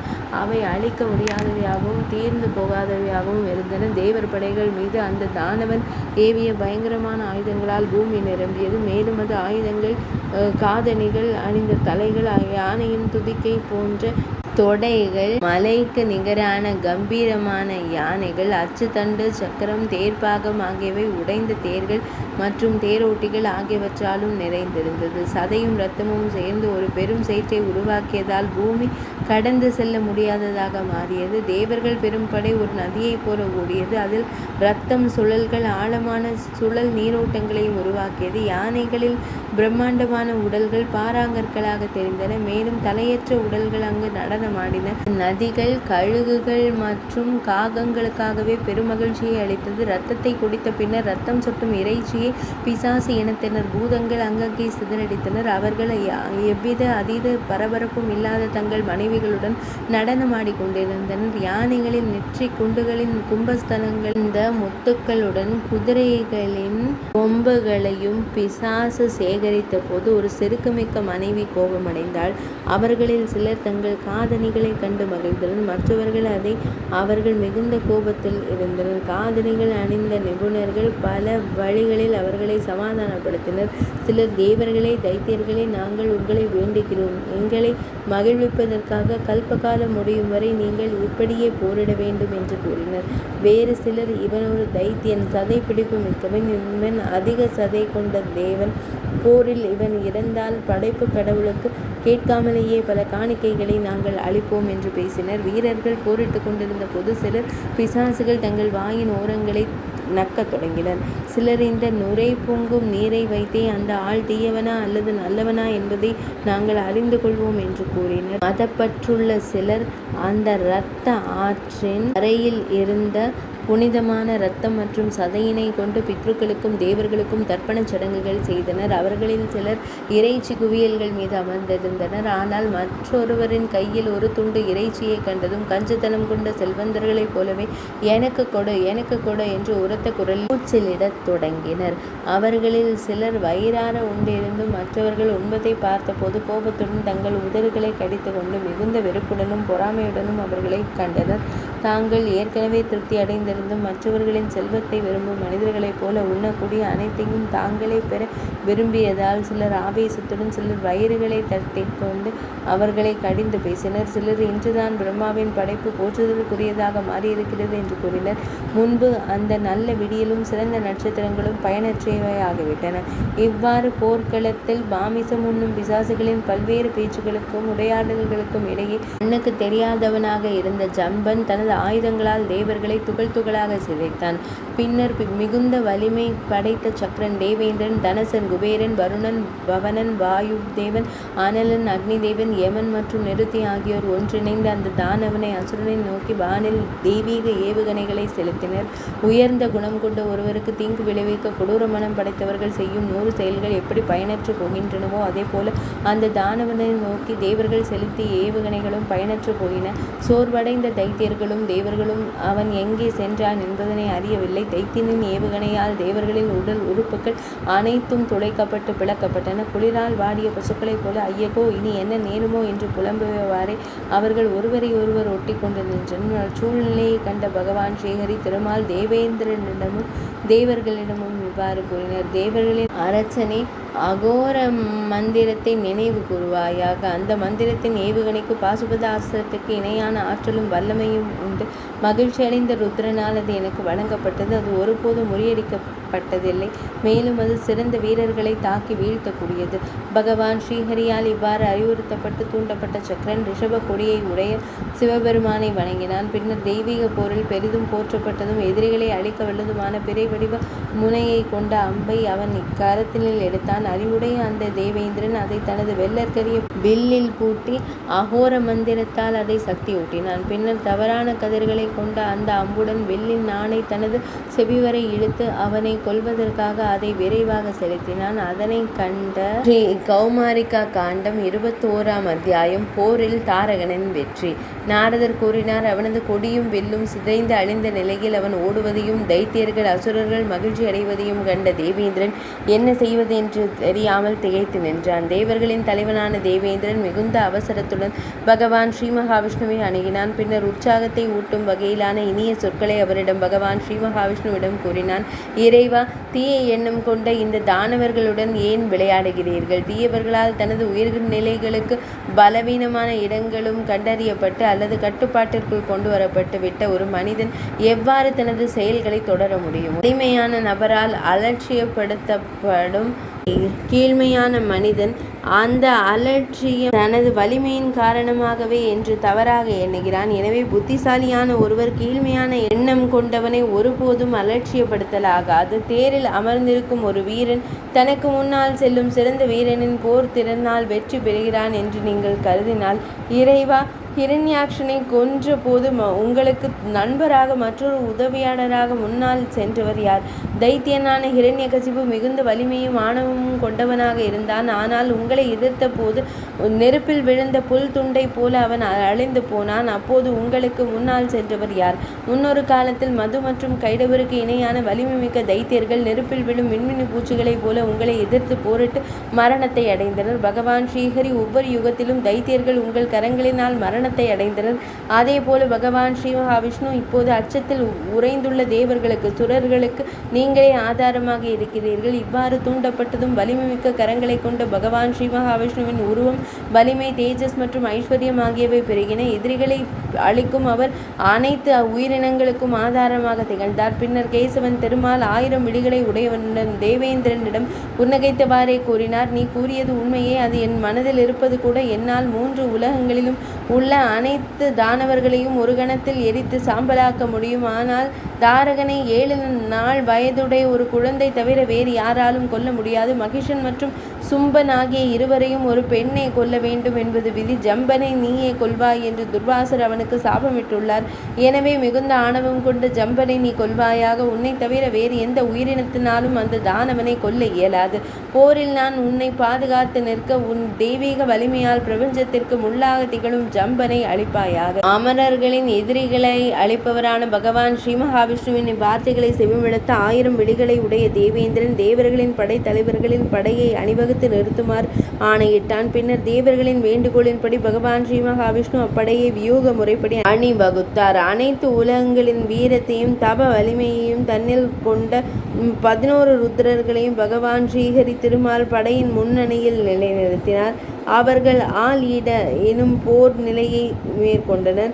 அந்த மாபெரும் தேவர்கள் மிகுந்த வலிமை வாய்ந்தவர்கள். அவர்களின் கழுத்துக்கள் நீல நிறத்தில் இருந்தன. அவர்கள் தங்கள் நெற்றியில் திருநீற்றாலான திரிபுண்டர் 3 கோடுகள் குறியையும் தலையில் பிறை சந்திரனையும் அணிந்திருந்தனர். அவர்கள் செம்பழுப்பு நிற விழிகளையும் கரங்களில் ஈட்டிகளையும் கொண்டிருந்தனர். அவர்களின் உயர்ந்த சடா முடி செம்பழுப்பு நிறத்தில் இருந்தது. அவர்கள் சிங்கத்தின் தோலை ஆடையாக அணிந்திருந்தனர். வலிமைமிக்க கரங்களை கொண்டு அவர்கள் தங்கள் உடல்கள் முழுவதும் திருநீற்றை பூசியிருந்தனர். கபாலீசன் முதலான அந்த ருத்ரர்கள் முன்பு நிகழ்ந்த போர்களில் பெரும் அசுரர்களை தோற்கடித்திருந்தனர். அவர்கள் கபாலி, பிங்களன், பீமன், விருபாக்ஷன், விலோகிதன், அஜகன், சாசனன், சாஸ்தா, சம்பு, சண்டன் மற்றும் பவன் ஆவர். இப்படியாக இந்த 11வரும் அளவற்ற வலிமையும் அதீத சக்தியும் கொண்ட ருத்ரர்கள் இடிமுழக்கமிடும் மேகங்களைப் போல கர்ஜித்தவாறே தேவர்களை பாதுகாத்தனர். இம்மலையை போன்று பிரம்மாண்டமான உருவமும் பொலிவும் கொண்ட ஐராவதத்தின் மீது சதக்ருது தேவேந்திரன் அமர்ந்திருந்தார். அவர் தங்கத்திலான தாமரை மலர் மாலையை அணிந்திருந்தார். மேலும் முன்னும் பின்னும் அசைந்தாடும் பெரிய தங்க மணிகளின் வரிசைகளால் அலங்கரிக்கப்பட்டிருந்தார். அந்த யானைக்கு 4 தந்தங்கள் இருந்தன. அது தான் விரும்பிய உருவத்தை எடுக்கும் ஆற்றல் கொண்டது. அதன் கன்னங்களிலிருந்து மதநீர் வழிந்தோடி கொண்டிருந்தது. மதம் பிடித்த அந்த யானையின் மீது இந்திரன் வீற்றிருந்தார். இமயமலையின் சிகரத்தில் ஒளிரும் சூரியனைப் போல அவர் அதில் அமர்ந்திருந்தார். அளப்பரிய ஆற்றல் கொண்ட மாருதன் வாயுதேவன் அவருக்கு இடதுபுறம் உள்ள பகுதியை பாதுகாத்தார். அனைத்து திசைகளையும் தீப்பிழம்புகளால் நிரப்பிய அக்னி தேவன் மற்றொரு புறத்தை பாதுகாத்தார். போர்க்களத்தின் நாயகனான பகவான் ஸ்ரீ மகாவிஷ்ணு தேவேந்திரனுக்கு பின்புறம் இருந்து அவரை பாதுகாப்பவராக திகழ்ந்தார். ஆதித்யர்கள், வசுக்கள், விஸ்வே தேவர்கள், மருத்துக்கள், அஸ்வினி தேவர்கள், கந்தர்வர்கள், ராட்சசர்கள், யக்ஷர்கள், கிண்ணறர்கள் மற்றும் மகாநாகங்கள் என பல கோடி எண்ணிக்கையிலான இவர்கள் தத்தமது தனித்துவமான சின்னங்களை கொண்ட குழுக்களாக திரண்டனர். அவர்கள் தங்களுக்கு முன்னால் சென்ற பாணர்கள், புகழ் பாடுவோர் மற்றும் துதி பாடுபவர்களின் குழுக்கள் மூலம் அவர்கள் தங்கள் புகழை பரப்பினர். தைத்தியர்களை கொல்லும் தங்கள் திறனை எண்ணி பெருமிதத்துடன் அவர்கள் முன்னேறினர். அவர்கள் பல்வேறு வண்ணங்களிலான ஆயுதங்களையும் கொடிகளையும் கொண்டிருந்தனர். தேவேந்திரனின் படை அமரர்களின் தேவர்களின் குழுக்களால் பாதுகாக்கப்பட்டது. வாகனங்களின் ஒலி எதிரொலிக்க வெண்ணிற கொடி துணிகளால் வானளாவ பறக்க அக்காட்சி திதியின் புதல்வர்களின் அசுரர்களின் துயரத்தை அதிகரித்தது. காஜசுரன் எனும் காளை போன்ற உருவம் கொண்ட யானை தைத்தியன் தேவர்களின் படை வருவதை கண்டான். பெருமழிவை நிகழ்த்துவதில் அவன் வல்லவனாக இருந்தான். கோடரியை ஆயுதமாக கொண்ட அவன் தன் பற்களால் உதடுகளை கடித்து கோரமான தோற்றத்தை வெளிப்படுத்தினான். அவன் தேவர்களை தன் பாதங்களால் மிதித்து நசுக்கினான். மற்றவர்களை தன் துதிக்கையால் தூக்கி வீசினான். அவன் தன் போர் கோடரியால் மற்றவர்களை கொன்றான். அந்த மாபெரும் தைத்தியன் பயங்கரமான ஆற்றல் கொண்டவனாக இருந்தான். அவன் அவர்களை கொன்று கொண்டிருந்த போதே தேவர்கள், கந்தர்வர்கள் மற்றும் கிண்ணறர்கள் கடும் சினம் கொண்டனர். அவர்கள் அனைவரும் ஒன்றிணைந்து கோடரிகள், சக்கரங்கள், சிறந்த ஈட்டிகள், கதாயுதங்கள், நீண்ட ஈட்டிகள், முள்முனை ஆயுதங்கள், கூர்மையான அம்புகள் மற்றும் தாங்க முடியாத கனமான கதாயுதங்கள் போன்ற பல விதமான அற்புத ஆயுதங்களையும் ஏவுகணைகளையும் ஏவினார். யானை கூட்டத்தின் தலைவன் உணவை அள்ளி உட்கொள்வது போல அந்த தைத்தியன் அவை அனைத்தையும் விழுங்கினான். கோபத்தால் துடிக்கும் வளைந்த கோரை பற்களின் முனைகளுடன் அவன் தன் உள்ளங்கைகளை தட்டி பயங்கர முழக்கமிட்டான். போரில் தேவர்களை கொன்று குவித்தபடி அவன் மிக வேகமாக எல்லா இடங்களிலும் நகர்ந்ததால் அந்த தானவனை ஓரிடத்தில் நீண்ட நேரம் காண முடியவில்லை. காஜசுரன் தாக்கிய தேவர் கூட்டத்தில் இருந்தெல்லாம் ஹாஹா ஐயஹோ என்று அலறல் சத்தம் எழுந்தது. அந்த படை நாலாபுரமும் சிதறி ஓடுவதை கண்ட ருத்ரர்கள் நெருப்பு ஜுவாலையைப் போல தங்களுக்குள் எழுந்த ஆவேசத்துடன் ஒருவருக்கொருவர் பேசிக்கொண்டனர். வலிமை மிக்கவர்களே, அந்த தலைமை தைத்தியனை பிடியுங்கள், அவனை பிளந்து இழுங்கள். கூர்மையான ஈட்டிகளால் அவனது உயர் நிலைகளில் குத்தி தாக்குங்கள். அந்த சொற்களை செவிமடுத்ததும் கபாலி கூர்மையான முனையுடன் மின்னும் தன் வேலாயுதத்தை எடுத்து இடது கரத்தினால் அதனை துடைத்தார். மிகுந்த ஆவேசத்தால் அவர் விழிகள் விரிந்து நின்றன. திசைகள் எங்கும் சிவப்பும் நீலமும் கலந்து தாமரை மலர்களை தூவியது போல அவர் விழிகள் காட்சியளித்தன. பின்னர் புருவங்களை நெறித்தவாறே அவர் அந்த மாபெரும் தைத்தியனை நோக்கி சென்றார். அவர் தன் கைப்பிடியால் அந்த வேலாயுதத்தை உறுதியாக பற்றி கொண்டார். களங்கமற்ற கபாலி யானை வடிவில் இருந்த அந்த தானவனை அவனது நெற்றின் பகுதியில் மத்தகத்தில் தாக்கினார்.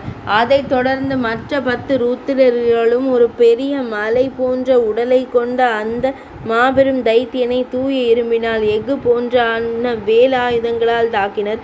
அந்த தைத்தியனின் உடல் நாடிகள் மற்றும் துளைகளிலிருந்து இரத்தம் பெருகத் தொடங்கியது. ருத்ரர்களின் வேலாயுதங்களால் ஏற்பட்ட அந்த இரத்த பெருக்கினால் அந்த யானை தானவன் கஜாசுரன் இலையுதிர் காலத்து தூய ஏரியைப் போல திகழ்ந்தான். அந்த ஏரி களங்கமற்ற நீல தாமரை மலர்களால் நிறைந்ததும் ருத்ரர்களைப் போன்ற வெண்மையான பொலிவு கொண்ட அன்ன பறவைகளால் சூழப்பட்டும் இருப்பது போல அவன் உடல் காட்சியளித்தது.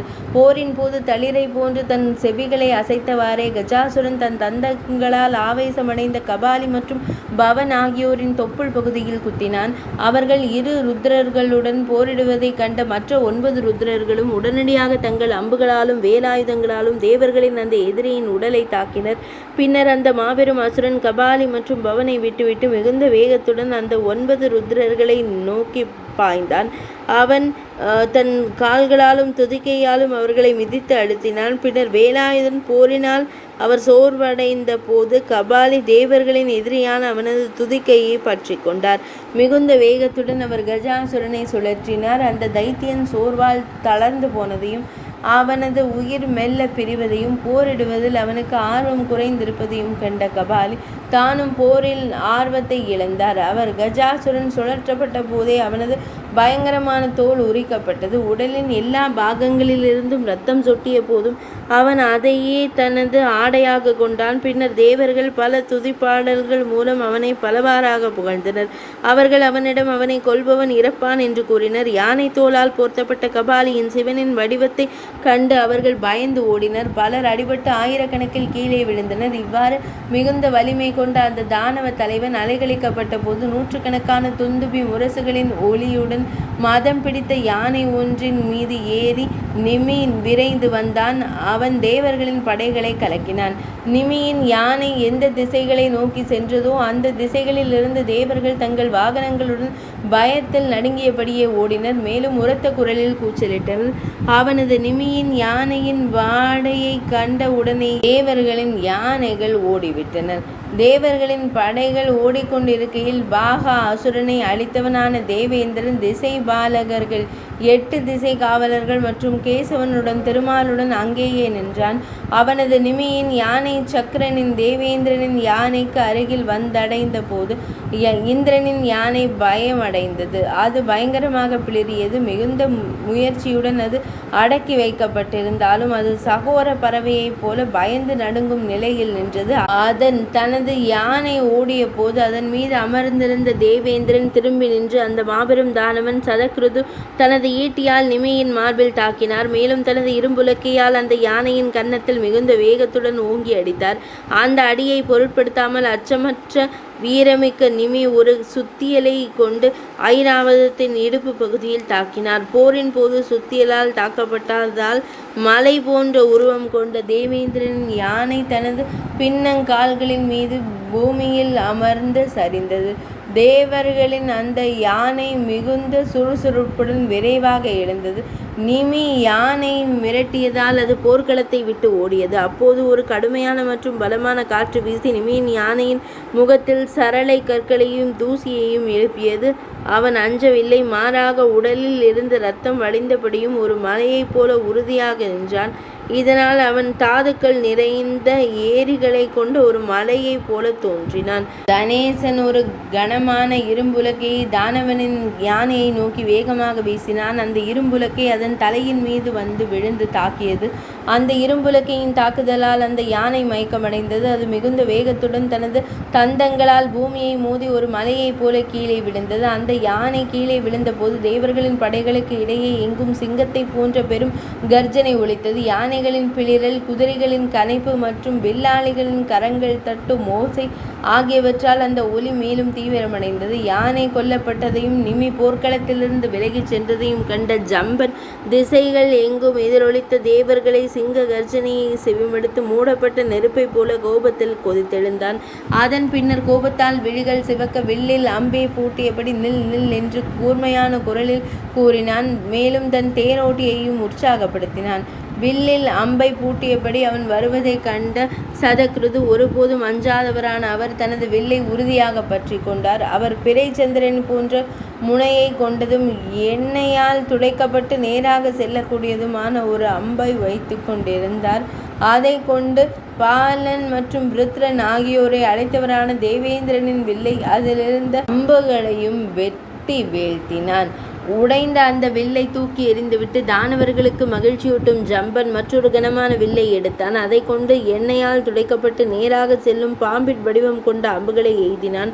அவன் சக்கரனின் தேவேந்திரனின் கழுத்து எலும்பு பகுதியில் 10 அம்புகளையும், இதய பகுதியில் 3 அம்புகளையும், தோள்களில் 2 அம்புகளையும் பாய்ச்சினான்.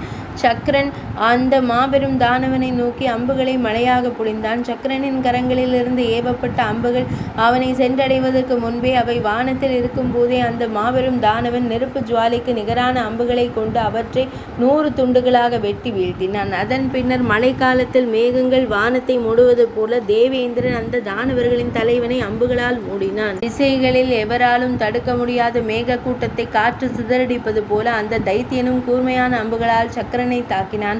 கோபத்தினாலும் பதற்றத்தினாலும் அந்த மாபெரும் தானவனை வெல்ல முடியாத நிலையில் சக்கரன் மிகவும் அதிசயமான காந்தர்வ அஸ்திரம் ஒன்றை ஏவினான். உடனே அந்த அஸ்திரத்தின் ஒளி வானம் முழுவதும் பரவியது. அது பல்வேறு வகையான மதில்களையும் வளைவு வாயில்களையும் கொண்டு அதிசயிக்கத்தக்க வடிவங்களை உடைய காந்தர்வ நகரங்களை உருவாக்கியது. அவை சுற்றிலும் அம்புகளை மழையாக பொழிந்தன. அந்த அம்பு மழையால் கொல்லப்பட்டு கொண்டிருந்த தைத்தியர்களின் பெரும் படை எங்களை காப்பாற்றுங்கள், எங்களை காப்பாற்றுங்கள் என்று ஜம்பனிடம் அடைக்கலம் புகுந்தது. பரத குலத்தோனே, அப்போது மிகுந்த வீரம் கொண்ட ஜம்பன் அடிக்கடி கர்ஜித்து சிரித்து புன்னகைத்து கூறினான். நல்லோரின் நற்பண்புகளை நினைவு கூர்ந்த அவன் அவர்களுக்கு அச்சமின்மையை அளிப்பதாக உறுதியளித்தான். பின்னர் அவன் மௌசலம் என்ற பயங்கரமான ஆஸ்திரத்தை ஏவினான். உடனே பிரபஞ்சம் முழுவதும் பயங்கரமான தண்டாயுதங்களால் அடிக்கும் கம்புகளால் நிரம்பியது. அவர்களால் கந்தர்வ நகரங்கள் அனைத்தும் தகர்க்கப்பட்டன. பின்னர் ஒரே ஒரு கடும் தாக்குதலில் அந்த அசுரனையும் அவனது தேரையும் குதிரையையும் யானையையும் அவர் சுக்குநூறாக உடைத்தார். அவை நூற்றுக்கணக்கான ஆயிரக்கணக்கான துண்டுகளாக சிதறின. அதன் பின்னர் தேவர்களின் தலைவனான சக்கரன் தேவேந்திரன் ஒரு துவாஷ்டர அஸ்திரத்தை ஏவினான். அந்த அஸ்திரம் வில்லில் பூட்டப்பட்ட போது அதிலிருந்து தீப்பொறிகள் வெளிப்பட்டன. அப்போது ஆயிரக்கணக்கான இயந்திர கலைகளும் வித்தைகளும் தோன்றின. அப்போது அந்த இயந்திரங்களை கொண்டு போர் நடைபெற்றது. வானம் நட்சத்திரங்கள் அற்றதாக மாறியது. அந்த இயந்திரங்களால் மௌசல அஸ்திரம் முறியடிக்கப்பட்டது. அப்போது அசுரர்கள் கொல்லப்பட்டனர். பின்னர் ஜம்பன் அந்த இயந்திர கூட்டத்தை பொடியாக்கும் வல்லமை கொண்ட சைல அஸ்திரத்தை ஏவினான். உடனே வியாம அளவுள்ள, அதாவது 2 கரங்களையும் பக்கவாட்டில் இடிக்கும் போது விரல் நுனிகளுக்கு இடைப்பட்ட தூரத்திற்கு இணையான அளவுள்ள கற்கள் மழையாக பொழியத் தொடங்கின. பரத குலத்தோனே, துவாஷ்டாஸ்திரத்தால் உருவாக்கப்பட்டிருந்த அந்த இயந்திரங்கள் அனைத்தும் அந்த கற்கள் விழுந்ததால் எள் விதைகளைப் போல மிகச்சிறிய துண்டுகளாக சிதறின. மிகுந்த வேகத்துடன் விழுந்த அந்த கற்கள் பெரும் விசையுடன் தேவர்களின் தலைகளில் மோதியதோடு பூமியையும் 4 பிரிவுகளை கொண்ட உடனே 1000 விழிகளை உடைய புரந்திரன் தேவேந்திரன் வஜ்ராயுதத்தை ஏவினான். அதனால் அவன் மீது வீசப்பட்டிருந்த பெரும் பாறைகளும் கற்களும் சிதறி தகர்ந்தன. சைல மலை போன்ற அஸ்திரம் அடக்கப்பட்டதும் மலையை போன்ற உறுதியை கொண்ட ஜம்பன் ஐஷிக அஸ்திரத்தை ஏவினான். அதன் மூலம் அவன் எதிரியின் வலிமையை சிதைத்தான். மிகவும் பயங்கரமான ஐஷிக அஸ்திரம் ஆதிக்கம் செலுத்திய போது தேவர்களின் படைகள் தேர்கள் மற்றும் யானைகளுடன் எரிந்து சாம்பலாயின. மலைகளையே பிளக்கக்கூடிய வல்லமை கொண்ட வஜ்ராயுதமும் அந்த ஐஷிக அஸ்திரத்தால் அளிக்கப்பட்டது. அந்த அஸ்திரத்தின் ஜம்பனின் பேரொளியால் படைகள் எங்கும் எரிந்து கொண்டிருந்த போது பாலன் மற்றும் பாகன் ஆகியோரை அழித்த தேவேந்திரன் ஆக்னேய அக்னி தேவனுக்குரிய அஸ்திரத்தை ஏவினான். அந்த அஸ்திரத்தின் தாக்கத்தால் ஐஷிக அஸ்திரம் அழிக்கப்பட்டது. அந்த அஸ்திரம் முறியடிக்கப்பட்டதும் பாவக அதாவது ஆக்னேய அஸ்திரம் மேலோங்கியது. ஜம்பனின் படையும் அவனது தேர்களும் தேரோட்டியும் எரிந்து சாம்பலாயின. தனது அஸ்திரம் முறியடிக்கப்பட்ட நிலையில் மன உறுதியும் தெளிவான சிந்தனையும் திறனும் கொண்ட அந்த பெரும் அசுரன் தைத்தியன் நெருப்பு ஜுவாலைகளை அடக்கக்கூடி வருண தேவனுக்குரிய அஸ்திரத்தை ஏவினான். உடனே மின்னல் கீற்றுகளுடன் கூடிய மேகங்களால் வானம் நிறைந்தது. யானை அளவுள்ள ஆலங்கட்டிகளால் பூமி மூடப்பட்டது. யானையின் துதிக்கைகளை போன்ற தடினமான மழை தாரைகளால் பிரபஞ்சம் முழுவதும் நிறைந்தது. ஆக்னேய அஸ்திரம் அடக்கப்பட்டு முறியடிக்கப்பட்டதை கண்ட தேவேந்திரன் இணையற்ற வாயு தேவனுக்குரிய அஸ்திரத்தை ஏவினான். அதனால் மேகங்கள் கலைக்கப்பட்டன. வாயவ்ய அஸ்திரத்தின் ஆறுதலால் மேக கூட்டம் கலைக்கப்பட்டதும் வானம் கலங்கம் நீங்கி தெளிவடைந்தது. ஆனால் நீல நிற தாமரை மன்னர்கள் இருவர் மட்டும் எங்கும் செல்லாமல் இங்கேயே நின்றிருக்கின்றனர். யானையின் துதிக்கைகளை போன்ற தடிமனான மழை தாரைகளால் பிரபஞ்சம் முழுவதும் நிறைந்தது. ஆக்னேய அஸ்திரம் அடக்கப்பட்டு முறியடிக்கப்பட்டதை கண்ட தேவேந்திரன் இணையற்ற வாயு தேவனுக்குரிய அஸ்திரத்தை ஏவினான். அதனால் மேகங்கள் கலைக்கப்பட்டன. வாயவ்ய அஸ்திரத்தின் ஆற்றலால் மேகக்கூட்டம் கலைக்கப்பட்டதும் வானம் கலக்கம் நீங்கி தெளிவடைந்தது. அது நீல நிற தாமரை இதழ்களின் பொலிவை பெற்றது. அதிகமான வேகத்துடன் வீசிய கடும் காற்றினால் அனைத்து தானவர்களும் நடுங்க தொடங்கினர். அவர்களுள் மிகவும் வலிமை வாய்ந்தவர்களால் கூட போர்க்களத்தில் நிலைத்து நிற்க முடியவில்லை. அப்போது அந்த கடும் காற்றை தடுத்து நிறுத்துவதற்காக ஜம்பன் 10 யோஜனை தூரம் பரவி இருக்கும் ஒரு மலையாக உருவெடுத்தான். மலை வடிவம் கொண்ட அந்த தானவ படைத்தலைவன் பலவிதமான மரங்கள் மற்றும் கொடிகளால் சூழப்பட்டும் பல்வேறு அதிசய தன்மைகளை கொண்டவனாகவும் திகழ்ந்தான். அந்த பெரிய தைத்தியன் மலை வடிவத்தை மேற்கொண்டதால் கடும் காற்று அடங்கிய போது சதகிருது தேவேந்திரன் வைரம் போன்ற உறுதியான தன்மையை கொண்ட அந்த பெரிய அசனியை வஜ்ராயுதத்தை ஏவினான். அந்த அசனி அதன் மீது விழுந்தபோது மலை வடிவில் இருந்த தைத்தியனின் உடலில் அமைந்திருந்த குகைகளும் நீரோடைகளும் சிதைந்து போயின. அதன் பின் மலை வடிவம் கொள்ளும் அந்த பெரிய தானவனின் மாயா சக்தி விலகியது. மலை வடிவம் கொள்ளும் அந்த மாயை முறியடிக்கப்பட்டதும் மிகுந்த செருக்குடைய தானவ தலைவன் மலை போன்ற பிரம்மாண்டமான உருவம் கொண்ட ஒரு பயங்கரமான யானையாக மாறினான். அவன் தேர்களின் படையை மிதித்து நசுக்கினான். தன் தந்தங்களால் தேவர்களை கொன்றான். அந்த தானவன் சிலரை தன் துதிக்கையால் பிடித்து தன் முதுகில் மோதி அடித்தான். அவன் தேவர்களின் படைகளை அழித்து கொண்டிருந்த போது விருத்ராசுரனை கொன்றவனான தேவேந்திரன் யாராலும் தடுக்க முடியாத நரசிம்ம அஸ்திரத்தை ஏவினான். அப்போது மந்திர சக்தியால் ஆயிரக்கணக்கான சிங்கங்கள் வெளிப்பட்டன. அவை ரம்பம் போன்ற கூர்மையான நகங்களை கொண்டிருந்தன. மகிழ்ச்சியில் அவை உரத்த குரலில் ஆரவாரம் செய்து புன்னகைத்தன. தங்கள் வளைந்த பற்களை காட்டின. அவை அவனது உடலை கிழித்து சிதைத்த போது அவன் யானை வடிவம் கொள்ளும் அந்த மாயையை துறந்தான். அதன் பின் அவன் பல தலைகளை கொண்ட ஒரு பயங்கரமான பாம்பாக மாறினான். தேவர் படையில் இருந்த சிறந்த வீரர்கள் அவனது விஷம் கலந்த மூச்சுக்காற்றால் எரிந்து போயினர். போரின் போது எதிரிகளை தாக்கும் விதமாக சக்கரன் தேவேந்திரன் ஒரு கருடாஸ்திரத்தை ஏவினான். அதிலிருந்து ஆயிரக்கணக்கான கருட பறவைகள் வெளிப்பட்டன. பாம்பின் வடிவத்தை எடுத்திருந்த ஜம்பன் மீது அந்த கருட பறவைகள் பாய்ந்தன. அந்த அசுரன் தைத்தியன் துண்டு துண்டாக வெட்டப்பட்டான். அவனது மாயை ஏமாற்றும் மாயை சக்தி அழிக்கப்பட்டது. தனது மாயை முறியடிக்கப்பட்டதும் ஜம்பன் எனும் அந்த பெரிய அசுரன் சந்திரன் மற்றும் சூரியன் இருக்கும் மண்டலம் வரை உயர்ந்து நிற்கும் இணையற்றதொரு வடிவத்தை எடுத்தான். கண்களை உருட்டியபடி அவன் முதன்மையான தேவர்களை சுரர்களை விழுங்க முற்பட்டான். பயங்கரமான தோற்றமும் பாதாள உலகம் வரை நீண்டிருக்கும் கொடூரமான மேல்வாயும் கொண்ட அவனது வாய்க்குள் யானைகள் மற்றும் சிறந்த வீரர்களுடன் கூடிய தேவர் படைகள் சென்றன. வலிமை மிக்க அந்த தானவன் படைகளை விழுங்கிக் கொண்டிருந்த போது சக்கரன் மனச்சோர்வும் துயரமும் அடைந்தான். ஏற்கனவே களைப்படைந்திருந்த தனது வாகனத்தை ஐராவதத்தை அவன் செலுத்தி கொண்டிருந்தான். அப்போது அவன் என்ன செய்வதென்று அவனுக்கு தெரியவில்லை. அவன் ஜனார்த்தனரிடம் பகவான் ஸ்ரீ மகாவிஷ்ணுவிடம் இவ்வாறு கூறினான். இச்சூழ்நிலையில் நாங்கள் அடுத்து செய்ய வேண்டியது என்ன என்பதை ஆணையிடுவீராக. போரிட விரும்பும் இந்த தானவனுக்கு எதிராக நாங்கள் அதை செய்வோம். அதன் பிறகு தாராள மனப்பான்மை கொண்ட பகவான் ஸ்ரீஹரி ஸ்ரீ மகாவிஷ்ணு வஜ்ராயுதத்தை ஏந்திய இறைவனிடம் தேவேந்திரனிடம் இவ்வாறு கூறினார். எதிரிகளை கண்டு அஞ்சும் கோழையே, போர் பயங்கரமானதாக இருந்தாலும் இப்போது அதை கைவிடலாகாது, செல்லாதே, குழப்பமும் மயக்கமும் அடையாதே, இறைவனை மிகுந்த மன தூய்மையுடன் நாராயணாஸ்திரத்தை விரைவாக நினைவு கூர்வாயாக.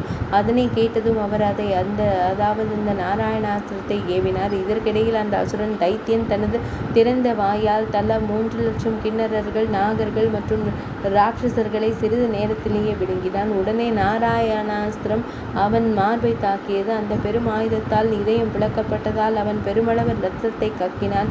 அதன் பின் அவனது தேஜசுடன் ஒளியுடன் சேர்த்து அந்த அசுரனின் உருவமும் அழிந்தது. அப்போது அவன் ஒரு பெரு இடி முழக்கம் போன்ற சிரிப்பை வெளிப்படுத்திவிட்டு மறைந்து போனான்.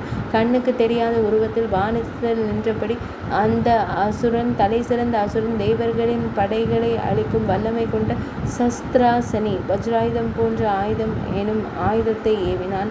அதே போல அந்த தானவன் கோபத்துடன் கோடரைகள், சக்கரங்கள், வைரமுனை கொண்ட அம்புகள், கதாயுதங்கள், ஈட்டிகள், வாள்கள், இரும்பு முனை கொன்ற வேல்கள், குடங்கள், யானை கவசங்கள் போன்றவற்றை மழையாக பொழிந்தான். அவை அழிக்க முடியாதவையாகவும் தீர்ந்து போகாதவையாகவும் இருந்தன. தேவர் படைகள் மீது அந்த தானவன் ஏவிய பயங்கரமான ஆயுதங்களால் பூமி நிரம்பியது. மேலும் அது ஆயுதங்கள், காதணிகள், அணிந்த தலைகள், யானையின் துதிக்கை போன்ற தொடைகள், மலைக்கு நிகரான கம்பீரமான யானைகள், அச்சுத்தண்டு, சக்கரம், தேர்ப்பாகம் ஆகியவை, உடைந்த தேர்கள் மற்றும் தேரோட்டிகள் ஆகியவற்றாலும் நிறைந்திருந்தது. சதையும் இரத்தமும் சேர்ந்து ஒரு பெரும் சேற்றை உருவாக்கியதால் பூமி கடந்து செல்ல முடியாததாக மாறியது. தேவர்கள் பெரும் படை ஒரு நதியைப் போல ஓடியது. அதில் இரத்தம் சுழல்கள் ஆழமான சுழல் நீரோட்டங்களையும் உருவாக்கியது. யானைகளில் பிரம்மாண்டமான உடல்கள் பாறாங்கற்களாக தெரிந்தன. மேலும் தலையற்ற உடல்கள் அங்கு நடனமாடின. நதிகள், கழுகுகள் மற்றும் காகங்களுக்காகவே பெருமகிழ்ச்சியை அளித்தது. இரத்தத்தை குடித்த பின்னர் இரத்தம் சொட்டும் இறைச்சியை பிசாசு இனத்தினர், பூதங்கள் அங்கங்கே சிதறடித்தனர். அவர்கள் எவ்வித அதீத பரபரப்பும் இல்லாத தங்கள் மனைவிகளுடன் நடனமாடி கொண்டிருந்தனர். யானைகளின் நெற்றி குண்டுகளின் கும்பஸ்தனங்கள் இந்த முத்துக்களுடன் குதிரைகளின் கொம்புகளையும் பிசாசு சேகரித்த போது ஒரு செருக்குமிக்க மனைவி கோபமடைந்தாள். அவர்களில் சிலர் தங்கள் காதணிகளை கண்டு மகிழ்ந்தனர், மற்றவர்கள் அவர்கள் மிகுந்த கோபத்தில் இருந்தனர். காதணிகள் அணிந்த நிபுணர்கள் பல வழிகளில் அவர்களை சமாதானப்படுத்தினர். சிலர், தேவர்களே, தைத்தியர்களே, நாங்கள் உங்களை வேண்டுகிறோம், எங்களை மகிழ்விப்பதற்காக கல்பகாலம் முடியும் வரை நீங்கள் இப்படியே போரிட வேண்டும் என்று கூறினர். வேறு சிலர், இவன் ஒரு தைத்தியன், சதை பிடிப்பு மிக்கவன், இவன் அதிக சதை கொண்ட தேவன், போரில் இவன் இறந்தால் படைப்பு கடவுளுக்கு கேட்காமலேயே பல காணிக்கைகளை நாங்கள் அளிப்போம் என்று பேசினர். வீரர்கள் போரிட்டு கொண்டிருந்த போது சிலர் பிசாசுகள் தங்கள் வாயின் ஓரங்களை நக்கத் தொடங்கினர். சிலர், இந்த நுரை பொங்கும் நீரை வைத்தே அந்த ஆள் தீயவனா அல்லது நல்லவனா என்பதை நாங்கள் அறிந்து கொள்வோம் என்று கூறினர். மதப்பற்றுள்ள சிலர் அந்த இரத்த ஆற்றின் கரையில் இருந்த புனிதமான இரத்தம் மற்றும் சதையினை கொண்டு பித்ருக்களுக்கும் தேவர்களுக்கும் தர்ப்பணச் சடங்குகள் செய்தனர். அவர்களில் சிலர் இறைச்சி குவியல்கள் மீது அமர்ந்திருந்தனர். ஆனால் மற்றொருவரின் கையில் ஒரு துண்டு இறைச்சியை கண்டதும் கஞ்சத்தனம் கொண்ட செல்வந்தர்களைப் போலவே எனக்கு கொடு, எனக்கு கொடு என்று உரத்த குரலில் கூச்சலிடத் தொடங்கினர். அவர்களில் சிலர் வயிறார உண்டிருந்தும் மற்றவர்கள் உண்பதை பார்த்தபோது கோபத்துடன் தங்கள் உதடுகளை கடித்து கொண்டு மிகுந்த வெறுப்புடனும் பொறாமையுடனும் அவர்களை கண்டனர். தாங்கள் ஏற்கனவே திருப்தி அடைந்திருந்தும் மற்றவர்களின் செல்வத்தை விரும்பும் மனிதர்களைப் போல உண்ணக்கூடிய அனைத்தையும் தாங்களே பெற விரும்பியதால் சிலர் ஆவேசத்துடன், சிலர் வயிறுகளை தட்டி கொண்டு அவர்களை கடிந்து பேசினர். சிலர், இன்றுதான் பிரம்மாவின் படைப்பு போற்றுதலுக்குரியதாக மாறியிருக்கிறது என்று கூறினர். முன்பு அந்த நல்ல விடியலும் சிறந்த நட்சத்திரங்களும் பயனற்றவையாகிவிட்டன. இவ்வாறு போர்க்களத்தில் மாமிசம் உண்ணும் பிசாசுகளின் பல்வேறு பேச்சுகளுக்கும் உரையாடல்களுக்கும் இடையே கண்ணுக்கு தெரியாதவனாக இருந்த ஜம்பன் தனது ஆயுதங்களால் தேவர்களை துகள் துகளாக சிதைத்தான். பின்னர் மிகுந்த வலிமை படைத்த சக்கரன், தேவேந்திரன், தனசன், குபேரன், வருணன், பவனன், வாயு தேவன், அனலன், அக்னி தேவன், யமன் மற்றும் நிருதி ஆகியோர் ஒன்றிணைந்து அந்த தானவனை அசுரனை நோக்கி வானில் தெய்வீக ஏவுகணைகளை செலுத்தினர். உயர்ந்த குணம் கொண்ட ஒருவருக்கு தீங்கு விளைவிக்க கொடூர மனம் படைத்தவர்கள் செய்யும் 100 செயல்கள் எப்படி பயனற்று போகின்றனவோ அதே போல அந்த தானவனை நோக்கி தேவர்கள் செலுத்திய ஏவுகணைகளும் பயனற்று போயின. சோர்வடைந்த தைத்தியர்களும் தேவர்களும் அவன் எங்கே சென்றான் என்பதனை அறியவில்லை. தைத்தியனின் ஏவுகணையால் தேவர்களின் உடல் உறுப்புகள் அனைத்தும் துளைக்கப்பட்டு பிளக்கப்பட்டன. குளிரால் வாடிய பசுக்களைப் போல ஐயகோ இனி என்ன நேருமோ என்று புலம்புவாரே அவர்கள் ஒருவரை ஒருவர் ஒட்டி கொண்டு நின்றனர். சூழ்நிலையை கண்ட பகவான் ஸ்ரீஹரி திருமால் தேவேந்திரனிடமும் தேவர்களிடமும் இவ்வாறு கூறினர். தேவர்களின் அரசனே, அகோர மந்திரத்தை நினைவு கூறுவாயாக. அந்த மந்திரத்தின் ஏவுகணைக்கு பாசுபதாஸ்திரத்துக்கு இணையான ஆற்றலும் வல்லமையும் உண்டு. மகிழ்ச்சி அடைந்த ருத்ரனால் அது எனக்கு வழங்கப்பட்டது. அது ஒருபோதும் முறியடிக்கப்பட்டதில்லை. மேலும் அது சிறந்த வீரர்களை தாக்கி வீழ்த்தக்கூடியது. பகவான் ஸ்ரீஹரியால் இவ்வாறு அறிவுறுத்தப்பட்டு தூண்டப்பட்ட சக்கரன் ரிஷப கொடியை உடைய சிவபெருமானை வணங்கினான். பின்னர் தெய்வீக போரில் பெரிதும் போற்றப்பட்டதும் எதிரிகளை அழிக்க வல்லதுமான பிறை வடிவ முனையை கொண்ட அம்பை அவன் இக்கரத்தினில் எடுத்தான். அறிவுடைய அந்த தேவேந்திரன் அதை தனது வெள்ளற்கரிய வில்லில் பூட்டி அகோர மந்திரத்தால் அதை சக்தியூட்டினான். பின்னர் தவறான கதிர்களை கொண்ட அந்த அம்புடன் வில்லின் நாணை தனது செவிவரை இழுத்து அவனை கொல்வதற்காக அதை விரைவாக செலுத்தினான். அதனை கண்ட அந்த அஸ்திரம் தன்னை நோக்கி வருவதை கண்ட அசுரன் திடீரென தன் மாயையை விலக்கினான்.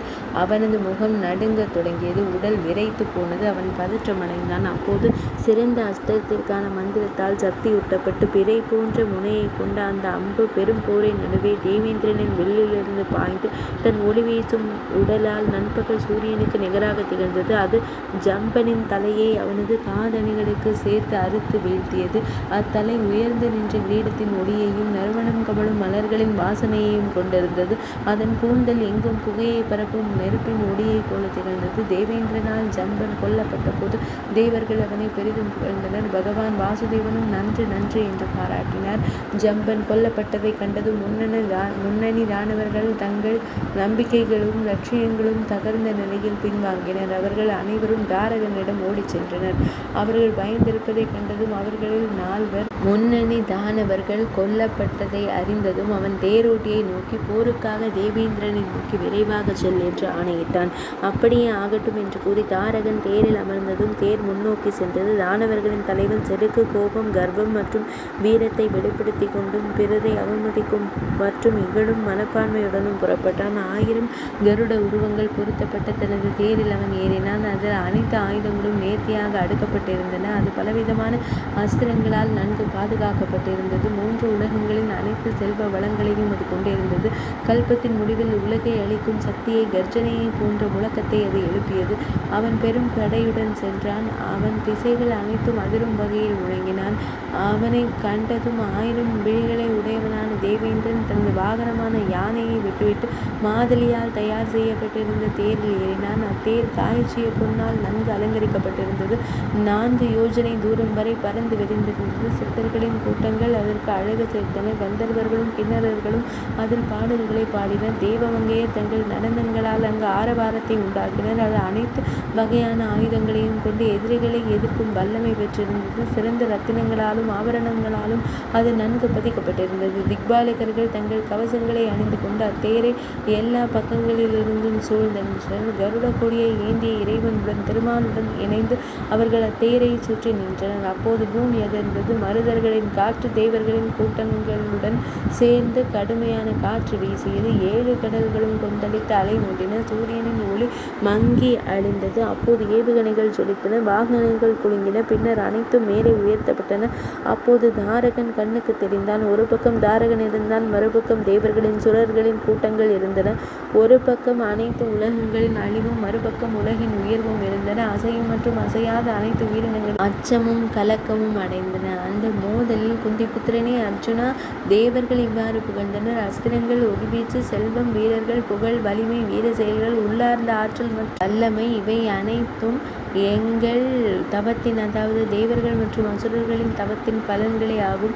நெருப்பை போன்றும் வளைந்த கணுக்களை கொண்டதாகவும் இருந்த சிறந்த அம்புகளால் தங்களை நோக்கி வந்த தாரகனை தேவர்கள் தாக்கினர். தேவர்களின் அம்புகளால் தன் மார்பில் ஏற்பட்ட காயங்களை பொருட்படுத்தாமல் அந்த மாபெரும் அசுரன் தைத்தியன் வானம், திசைகள் மற்றும் பூமி முழுவதையும் தன் அம்புகளால் நிரப்பினான். அந்த அசுரன் நாராயணனை 70 அம்புகளாலும், குதாசனனை அக்னி தேவனை 90 அம்புகளாலும், வாயு தேவனின் மாருதன் தலையில் 10 அம்புகளாலும், யவனை 10 அம்புகளாலும், தனதனை குபேரன் 70 அம்புகளாலும், வருணனை 8 அம்புகளாலும், நிருதியை 28 அம்புகளாலும் தாக்கினான். பின்னர் உடலின் முக்கிய உயிர் நிலைகளை தாக்கி பிளக்கும் 10 அம்புகளால் அவர்கள் ஒவ்வொருவரையும் காயப்படுத்தினான். அதன் பின் மாதலியின் மீது 3 அம்புகளை எய்தான். கருடனை 10 அம்புகளாலும் எருமையை 9 அம்புகளாலும் தாக்கினான். அதன் பின்னர் வளைந்த கணுக்களை கொண்ட அம்புகளால் தேவர்களின் கவசங்களை எள் விதைகளைப் போல சிறு துண்டுகளாக உடைத்தான். அவர்களின் வில்லுகளையும் பிளந்தான். அதன் பின் கவசங்களும் வில்லுகளும் இழந்த தேவர்கள் மிகுந்த துன்பத்திற்குள்ளாயினர். அவர்கள் வேறு வில்லுகளை எடுத்து அம்புகளை எய்வதற்குள் அந்த அசுரன் தானவன் கொடிய நெருப்பை போன்ற ஒளி வீசும் ஒரு அம்பை பூட்டி சக்கரனின் தேவேந்திரனின் மார்பில் தாக்கினான். அவனும் பதிலுக்கு அம்புகளை எய்தான். பிறகு அந்த அசுரன் வானத்தை அண்ணாந்து கண்டபோது 100 சூரியர்களின் வடிவத்தையும் தோற்றத்தையும் கொண்ட கருடனையும் விஷ்ணுவையும் கண்டான். அவர்கள் மீது 2 அம்புகளை எய்தான். அதனால் அவர்கள் மயக்கமடைந்தனர். கூர்மையான அம்புகளால் யமன், அக்னி, வருணன் மற்றும் நிருதி ஆகியோரின் உடல்களை அச்சமடையச் செய்து மயக்கமடையச் செய்தான். அவன் அம்புகளை ஒன்று திரட்டி அவற்றின் மூலம் வாயு தேவனின் மூச்சடைக்கச் செய்தான். பகவான் ஸ்ரீஹரி ஸ்ரீ மகாவிஷ்ணு மயக்கம் தெளிந்து எழுந்த திசை பாலகர்களை ஊக்கப்படுத்தினார். ஒரு அம்பின் மூலம் அவர் தேரோட்டியின் தலையை அவனது செவி அணிகளுக்கு சேர்த்து அவன் உடலில் இருந்து துண்டித்தார். தீயவற்றின் வருகையை அறிவிக்கும் அந்த தூமகேதுவின் வால் நட்சத்திரத்தின் மீது கடும் சினம் கொண்ட வாசவன் தேவேந்திரன் அவனது கொடி கண்பத்தை வெட்டி வீழ்த்தி அவனது கொடியையும் கீழே விழச் செய்தார். மேலும் தைத்தியர்களின் அரசனின் கிரீடத்தையும் பிளந்தார். தனேசன் குபேரன் கோபமடைந்த அவர் தனது அம்புகளால் அவனது வில்லை பல துண்டுகளாக உடைத்தார். பூமியையே அச்சாணியாக அல்லது தேரின் முன்பகுதியாக கொண்ட அவனது தேரை வாயுதேவன் எள் விதைகளைப் போல சிறு துண்டுகளாக சிதைத்தார்.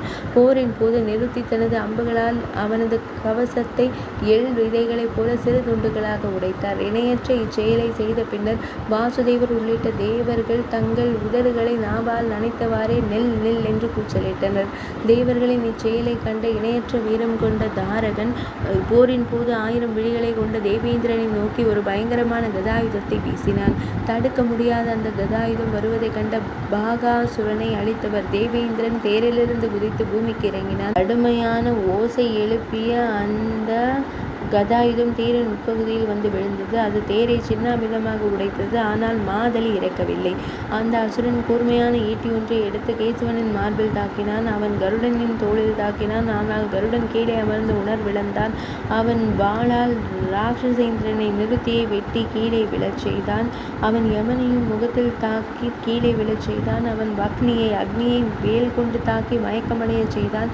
அவன் தன் காலால் வாயுவை இழுத்து கீழே விழச் செய்தான். அவன் தன் வில்லின் முனையால் தனேசனை குபேரனை ஆவேசமாக தாக்கினான். சிறு காலத்திற்குள்ளாகவே சிறுவர்களின் அறியாமையை அவர்களின் சொந்த வாதங்களை கொண்டே ஒரு குரு நீக்குவதைப் போல தேவர் கூட்டங்கள் ஒவ்வொன்றையும் அவர்களின் சொந்த ஆயுதங்களை கொண்டே அவன் கொன்றான். உணர்வு திரும்ப பெற்று பகவான் ஸ்ரீ மகாவிஷ்ணு முன்னணி தானவர்களின் இரத்தம், கொழுப்பு மற்றும் ஊன் ஆகியவற்றால் பூசப்பட்டிருந்த தடுக்க முடியாத தனது சக்கராயுதத்தை கரத்தில் எடுத்தார். கேசவர் அதை அந்த முன்னணி தானவனின் மார்பில் மிக வேகமாக ஏவினார். சூரியனின் ஒளியை கொண்ட அந்த சக்கரம் அந்த தைத்தியன் மீது விழுந்தது.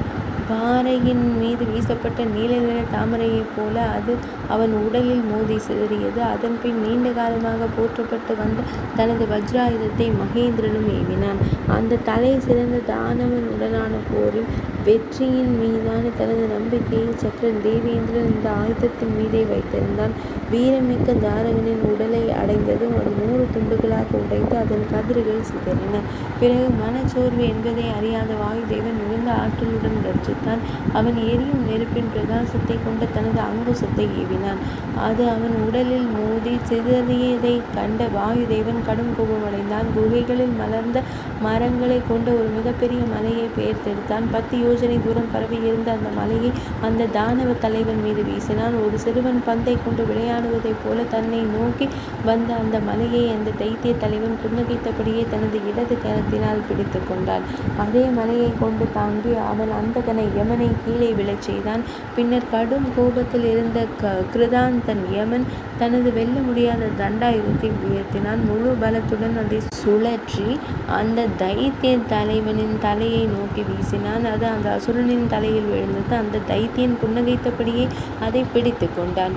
கல்பத்தின் முடிவில் உலகங்களையே எரித்து சாம்பலாக்கக்கூடிய வல்லமை கொண்ட அக்னி தேவன் கோபத்தால் கொதித்தெழுந்து போரின் போது அந்த தானவ தலைவன் மீது ஒரு சக்தி ஆயுதத்தை வீசினான். அது அவனது மார்பில் வாழ்வில் சிறிஷ மலர் மாலையைப் போல பிரகாசித்தது. அதன் பின்னர் ஆகாயத்தைப் போல தூய்மையானது 3 உலகங்களையும் தன் ஒளியால் பிரகாசிக்க செய்வதுமான வாளை உரையிலிருந்து உரவி திசை காவலனான நிருதி அதை அந்த தானவ தலைவன் மீது வீசினான்.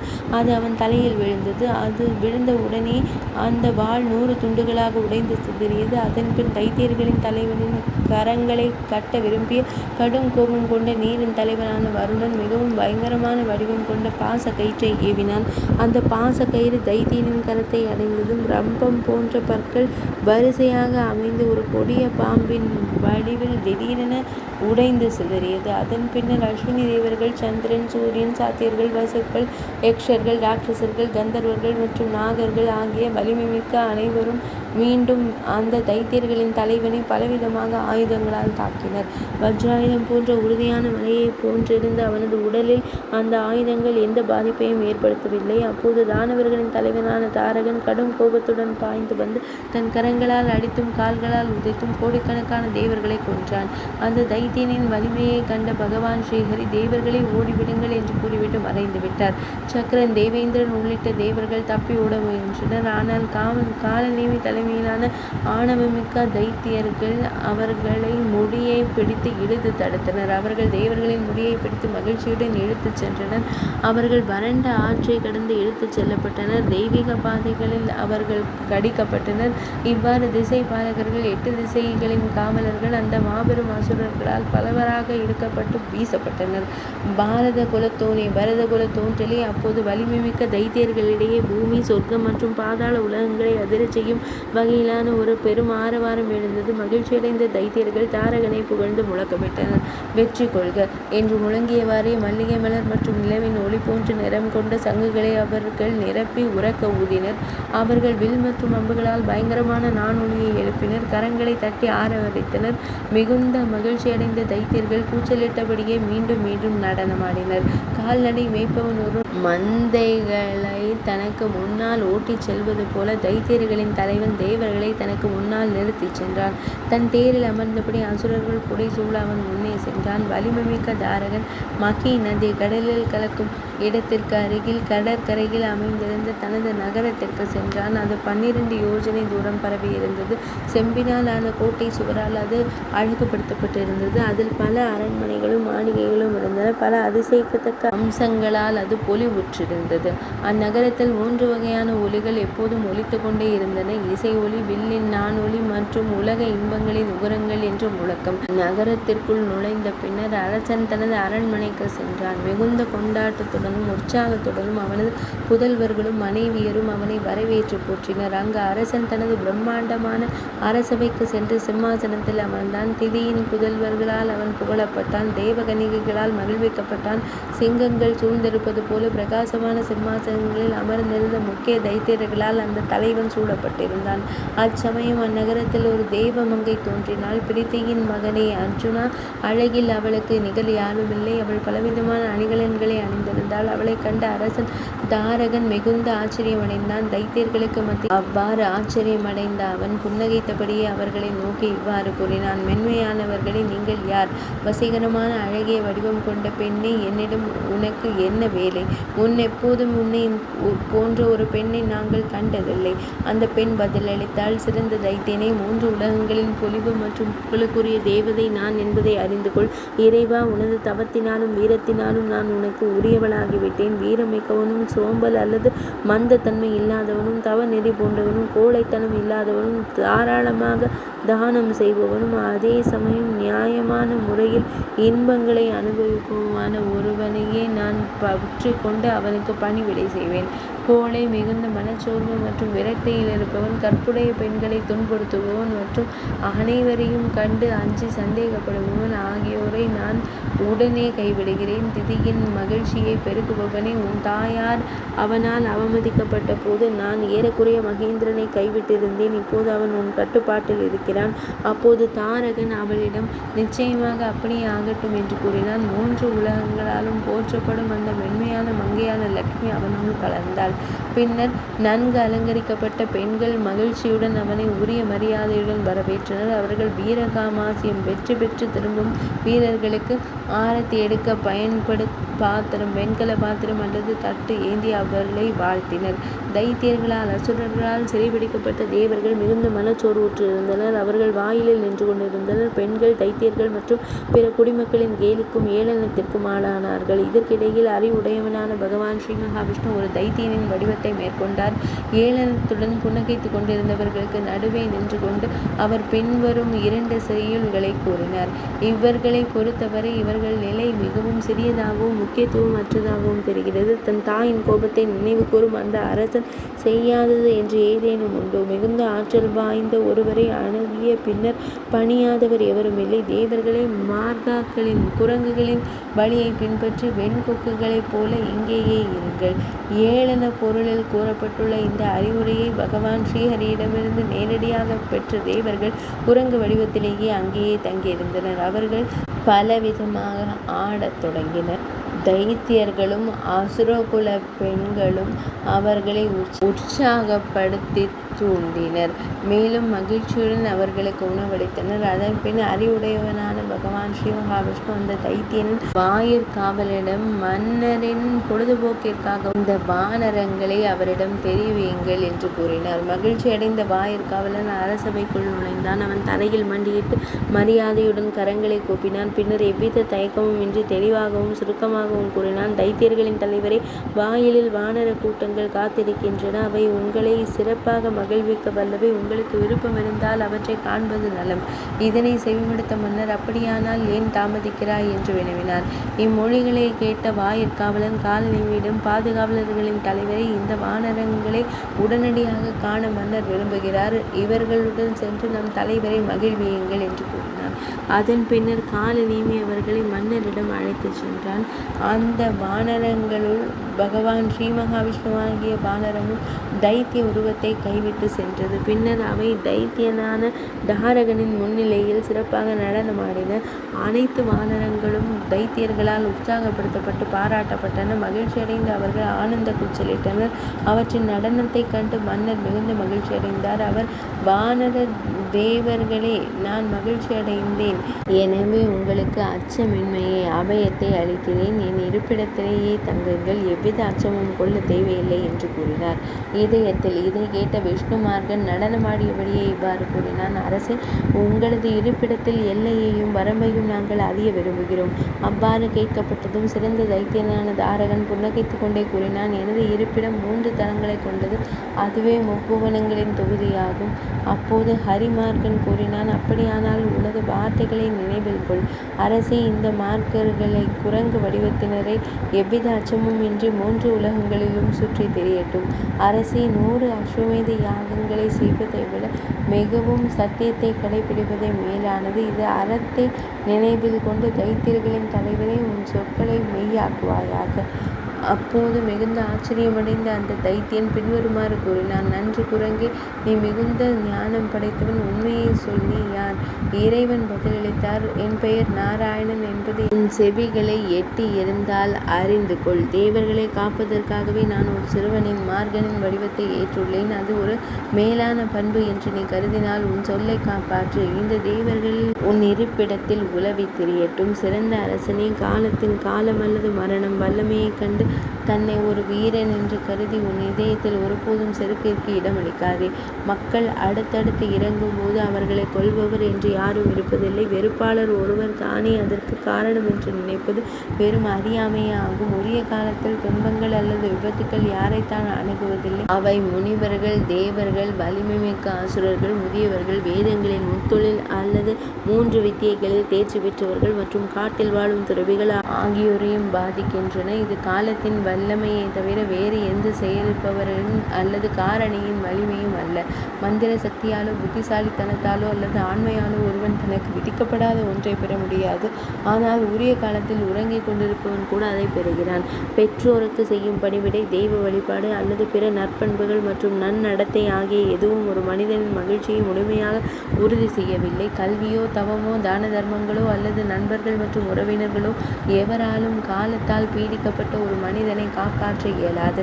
காலத்தின் வல்லமையின்றி மனிதர்களால் விதியை தடுக்க முடியாது. நூற்றுக்கணக்கான தடைகள் வந்தாலும் நடக்க வேண்டியது நடப்பதையும் செல்ல வேண்டியது செல்வத்தையும் தடுக்க இயலாது. புண்ணிய செயல்கள் உடலை போன்றவை, காலம் என்பது தனிப்பட்ட ஆன்மாவை போன்றது. இவ்விரண்டும் இணையும் போதே பலன்கள் கிடைக்கின்றன. தைத்தியனே, ஐயகோ தைத்தியனே, உன்னை விட பல மடங்கு சிறந்த கோடிக்கணக்கான தைத்தியர்கள் கடந்த காலங்களில் துயரமான நிலையை அடைந்துள்ளனர்.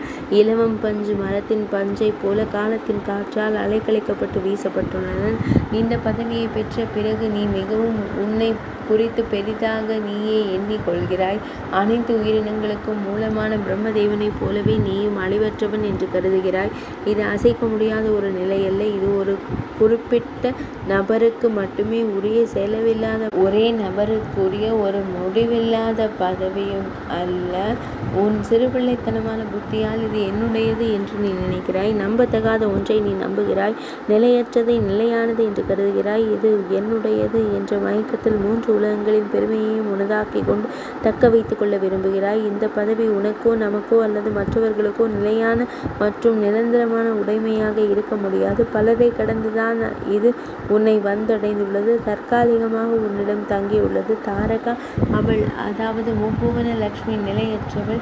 அவள் சிறிது காலம் உன்னுடன் இருப்பாள். ஆனால் மிகவும் சஞ்சலமான ஒரு விலை மகளைப் போல அவள் மற்றவர்களிடம் சென்று விடுவாள். நவரத்தினங்கள், ஆபரணங்கள், மருத்துவ மூலிகைகள், ஆறுகள், மலைகள் மற்றும் சுரங்கங்கள் என வளம் குளிக்கும் இந்த 3 உலகங்களையும் அனுபவிக்க அந்த நபர்களை இங்கே நான் காணவில்லை.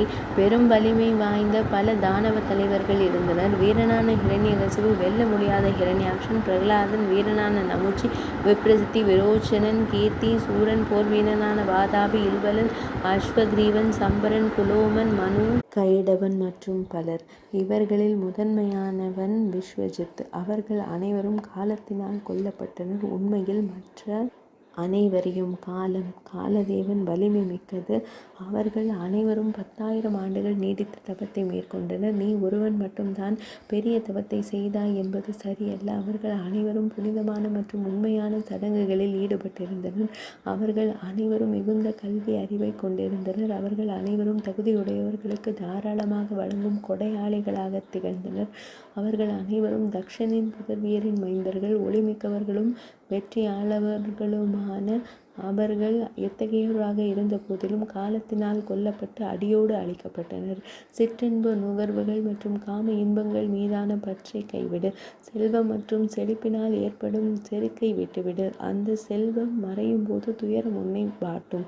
துயரமான வேளையில் வருந்தாதே. மகிழ்ச்சியான வேளையில் அளவுக்கு மீறி மகிழாதே. கடந்த காலத்தையும் எதிர்காலத்தையும் பொருட்படுத்தாமல் நிகழ்காலத்தில் உன் செயல்களை தொடர்ந்து செய்வாய். தேவேந்திரன் எப்போதும் விழிப்புணர்வுடன் யோக பயிற்சியில் ஈடுபட்டிருந்தான். ஆயினும் காலன் அவனை ஆட்கொண்டான். அசுரனே, என்னை மன்னிக்கவும். விரைவில் அவனும் உன்னை ஆட்கொள்வான். நான் என்றால் போர்க்களத்தில் எனக்கு எதிராக நிற்க வல்லவர் யார்? கோபமா? ஆனால் வலிமைமிக்க காலம் இதில் தலையிட்டுள்ளது. எனவே நான் காத்திருக்கிறேன். தாரகா, தைத்தியனே, நான் யார் என்பதையும் என் வலிமை எத்தகையது என்பதையும் நீ ஒருவன் மட்டுமே அறிவாய். பல்வேறு கல்பங்களில் கோடிக்கணக்கான மற்றும் பல நூற்றுக்கணக்கான மாபெரும் தைத்தியர்கள் என்னால் கொல்லப்பட்டுள்ளனர்.